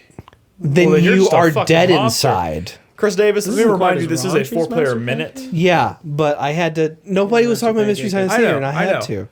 My sweat this week goes to my new PC. It is 98% built. My problem, Built? yes, 98% built. Everything is in there, except I have a problem with forgot the motherboard. the front. I spent 2 hours the other night trying to plug in the USB 3 front panel cable into the motherboard. I can't do it. I can't do it. I don't know why. It won't. I can't get it in there. I can't- can't shove it in there. He can't get it in the Okay, hole. I'm sorry. I said it. That's a problem for there. me. I'm trying to fix that. I didn't I'm know you working had on such it. a massive cable. It's Okay. Oh baby. This is making Oh, me baby. uncomfortable. Please continue. So, I'm going to work on it a little bit more this port is weekend. Just I'm going to very be nice, I'm young. going to have a firm grip and I'm going to get really vigorous in my thrusts. Okay, oh my Okay, God. all right, this is over. Fucking shit. Please. Please, I just want to go. I just want to wrap this up. My thank you this week goes to Nolan for not being here tonight so I can actually be on the podcast for the first time in probably about a year. Thanks, Nolan. Thank you for choosing to do I other still things think- and be on the in a podcast. year? I don't think Close to. It's I got to don't be. think so. Not a You have- fucking year. No what are you talking way. about? Kenton will look it up for me. He will look it up. Didn't Nolan take like a really long vacation a few months ago? Like For his honeymoon?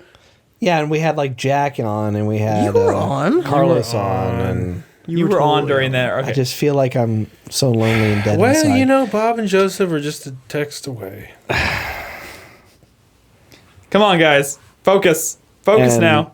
I guess I really don't have a fuck you except time in general because 2017 isn't giving me any chance to do anything, despite the fucking fact that I haven't even gotten to play Nier or fucking Horizon or fucking Neo or half a dozen other things that I really want to fucking Listen, play. just be honest. Your fuck you is to Bob and Joseph. Just come on.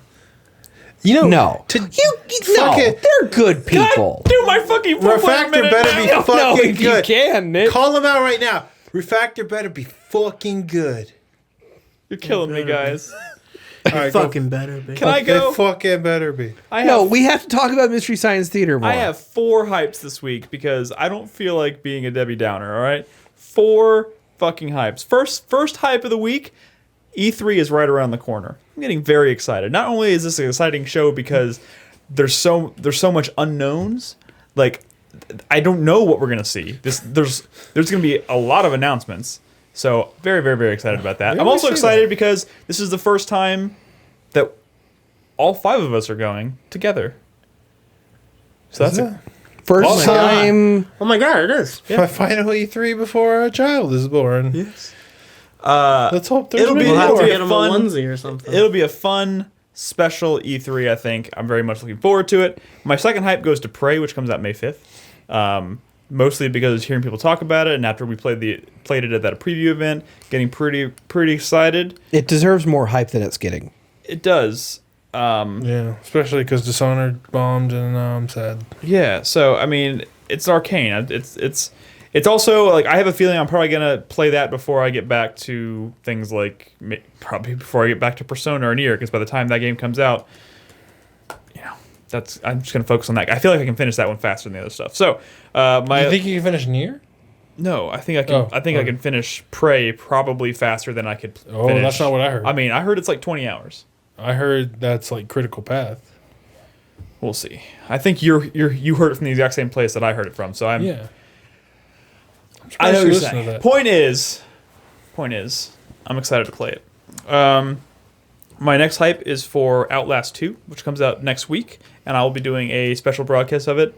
Still working out the details of it, specifically when that's going to be. I know for sure I'll be doing Tuesday night, and I'll be probably playing that. I'm probably going to do like 6 to midnight at least, just plow through as much of that game as possible. I look forward to a wonderful highlight reel of this. I certainly hope so.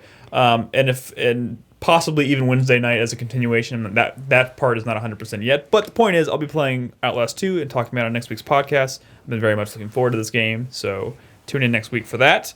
And my last hype goes to this weekend, because I'm finishing up Horizon tomorrow night, because I'm very close to the end. You sure? Yes, I'm sure. You said this for about a week and a half. That's because I've... Yes, I'm sure. I'm excited for the weekend because I've decided that I'm not going to start up my next like major, 30 or 40 hour You're gonna play game. Turok. I'm going to play some Turok. I'm going to play some Final Fantasy X. I got the PS4 HD remaster of that. And you know what you can do? I found out you can transfer the save file from the PS3 version to the PS4 version. So Really? I can continue my game that I had already started. Okay, that's cool. I'm going to play some ukulele. That's probably the only current game I'm going to play this weekend. So I'm going to dabble in a lot of different things this weekend. But I'm kind of excited to just take a break from like the hustle and bustle of like these huge, massive 40, 50 hour plus games for a week. Because I'm going to play Outlast next week. As soon as I finish Outlast, then I'll pick one of those and start it up. But I'm just kind of excited to go back and play some classics maybe that I've already played. Also, Alan Wake's on that list. Like I said, I downloaded Alan Wake on my Xbox One. I might fucking boot up some Alan Wake. I don't fucking know. Anything could happen this weekend. I'm excited. Anything could happen. The possibilities. The possibilities are I endless. could plug in my 64. No, I won't be doing that. Anyways, You could though. that's our show. I know it's been a bit of a long one. It's been 2 weeks since we had our last regular show. didn't have much time. Jesus Christ. I know. It's been a long show, so I'm going to go ahead and make this wrap up really quickly. Thank you so much for listening. 4playernetwork.com is the website. You can watch us broadcast games every single night over at 4pp.tv. And, of course, you can join our Discord at discord.gg/4player. Go download our 500th podcast. It was fun. It was kind of the kicking off point for our top 10 games of all time, so check that out. And, yeah. Anything else, guys? 4-player D&D, April 4-player D&D. 29th. Not this 4-player Saturday. D&D? but 4-player next Saturday. D&D, April 29th. April 4-player 29th. D&D, April 29th. About that. 4-player D&D, April 29th. When is April 29th? 4-player D&D, April Saturday. 29th. What if I It's a were to week from tell you Saturday. that I'm on call? 4-player I'm D&D. closing this podcast. Good April night. He will 29th. die. He will Yeah, kill if you'll just play the game, and if you get called in, your character will suffer an aneurysm and die instantly.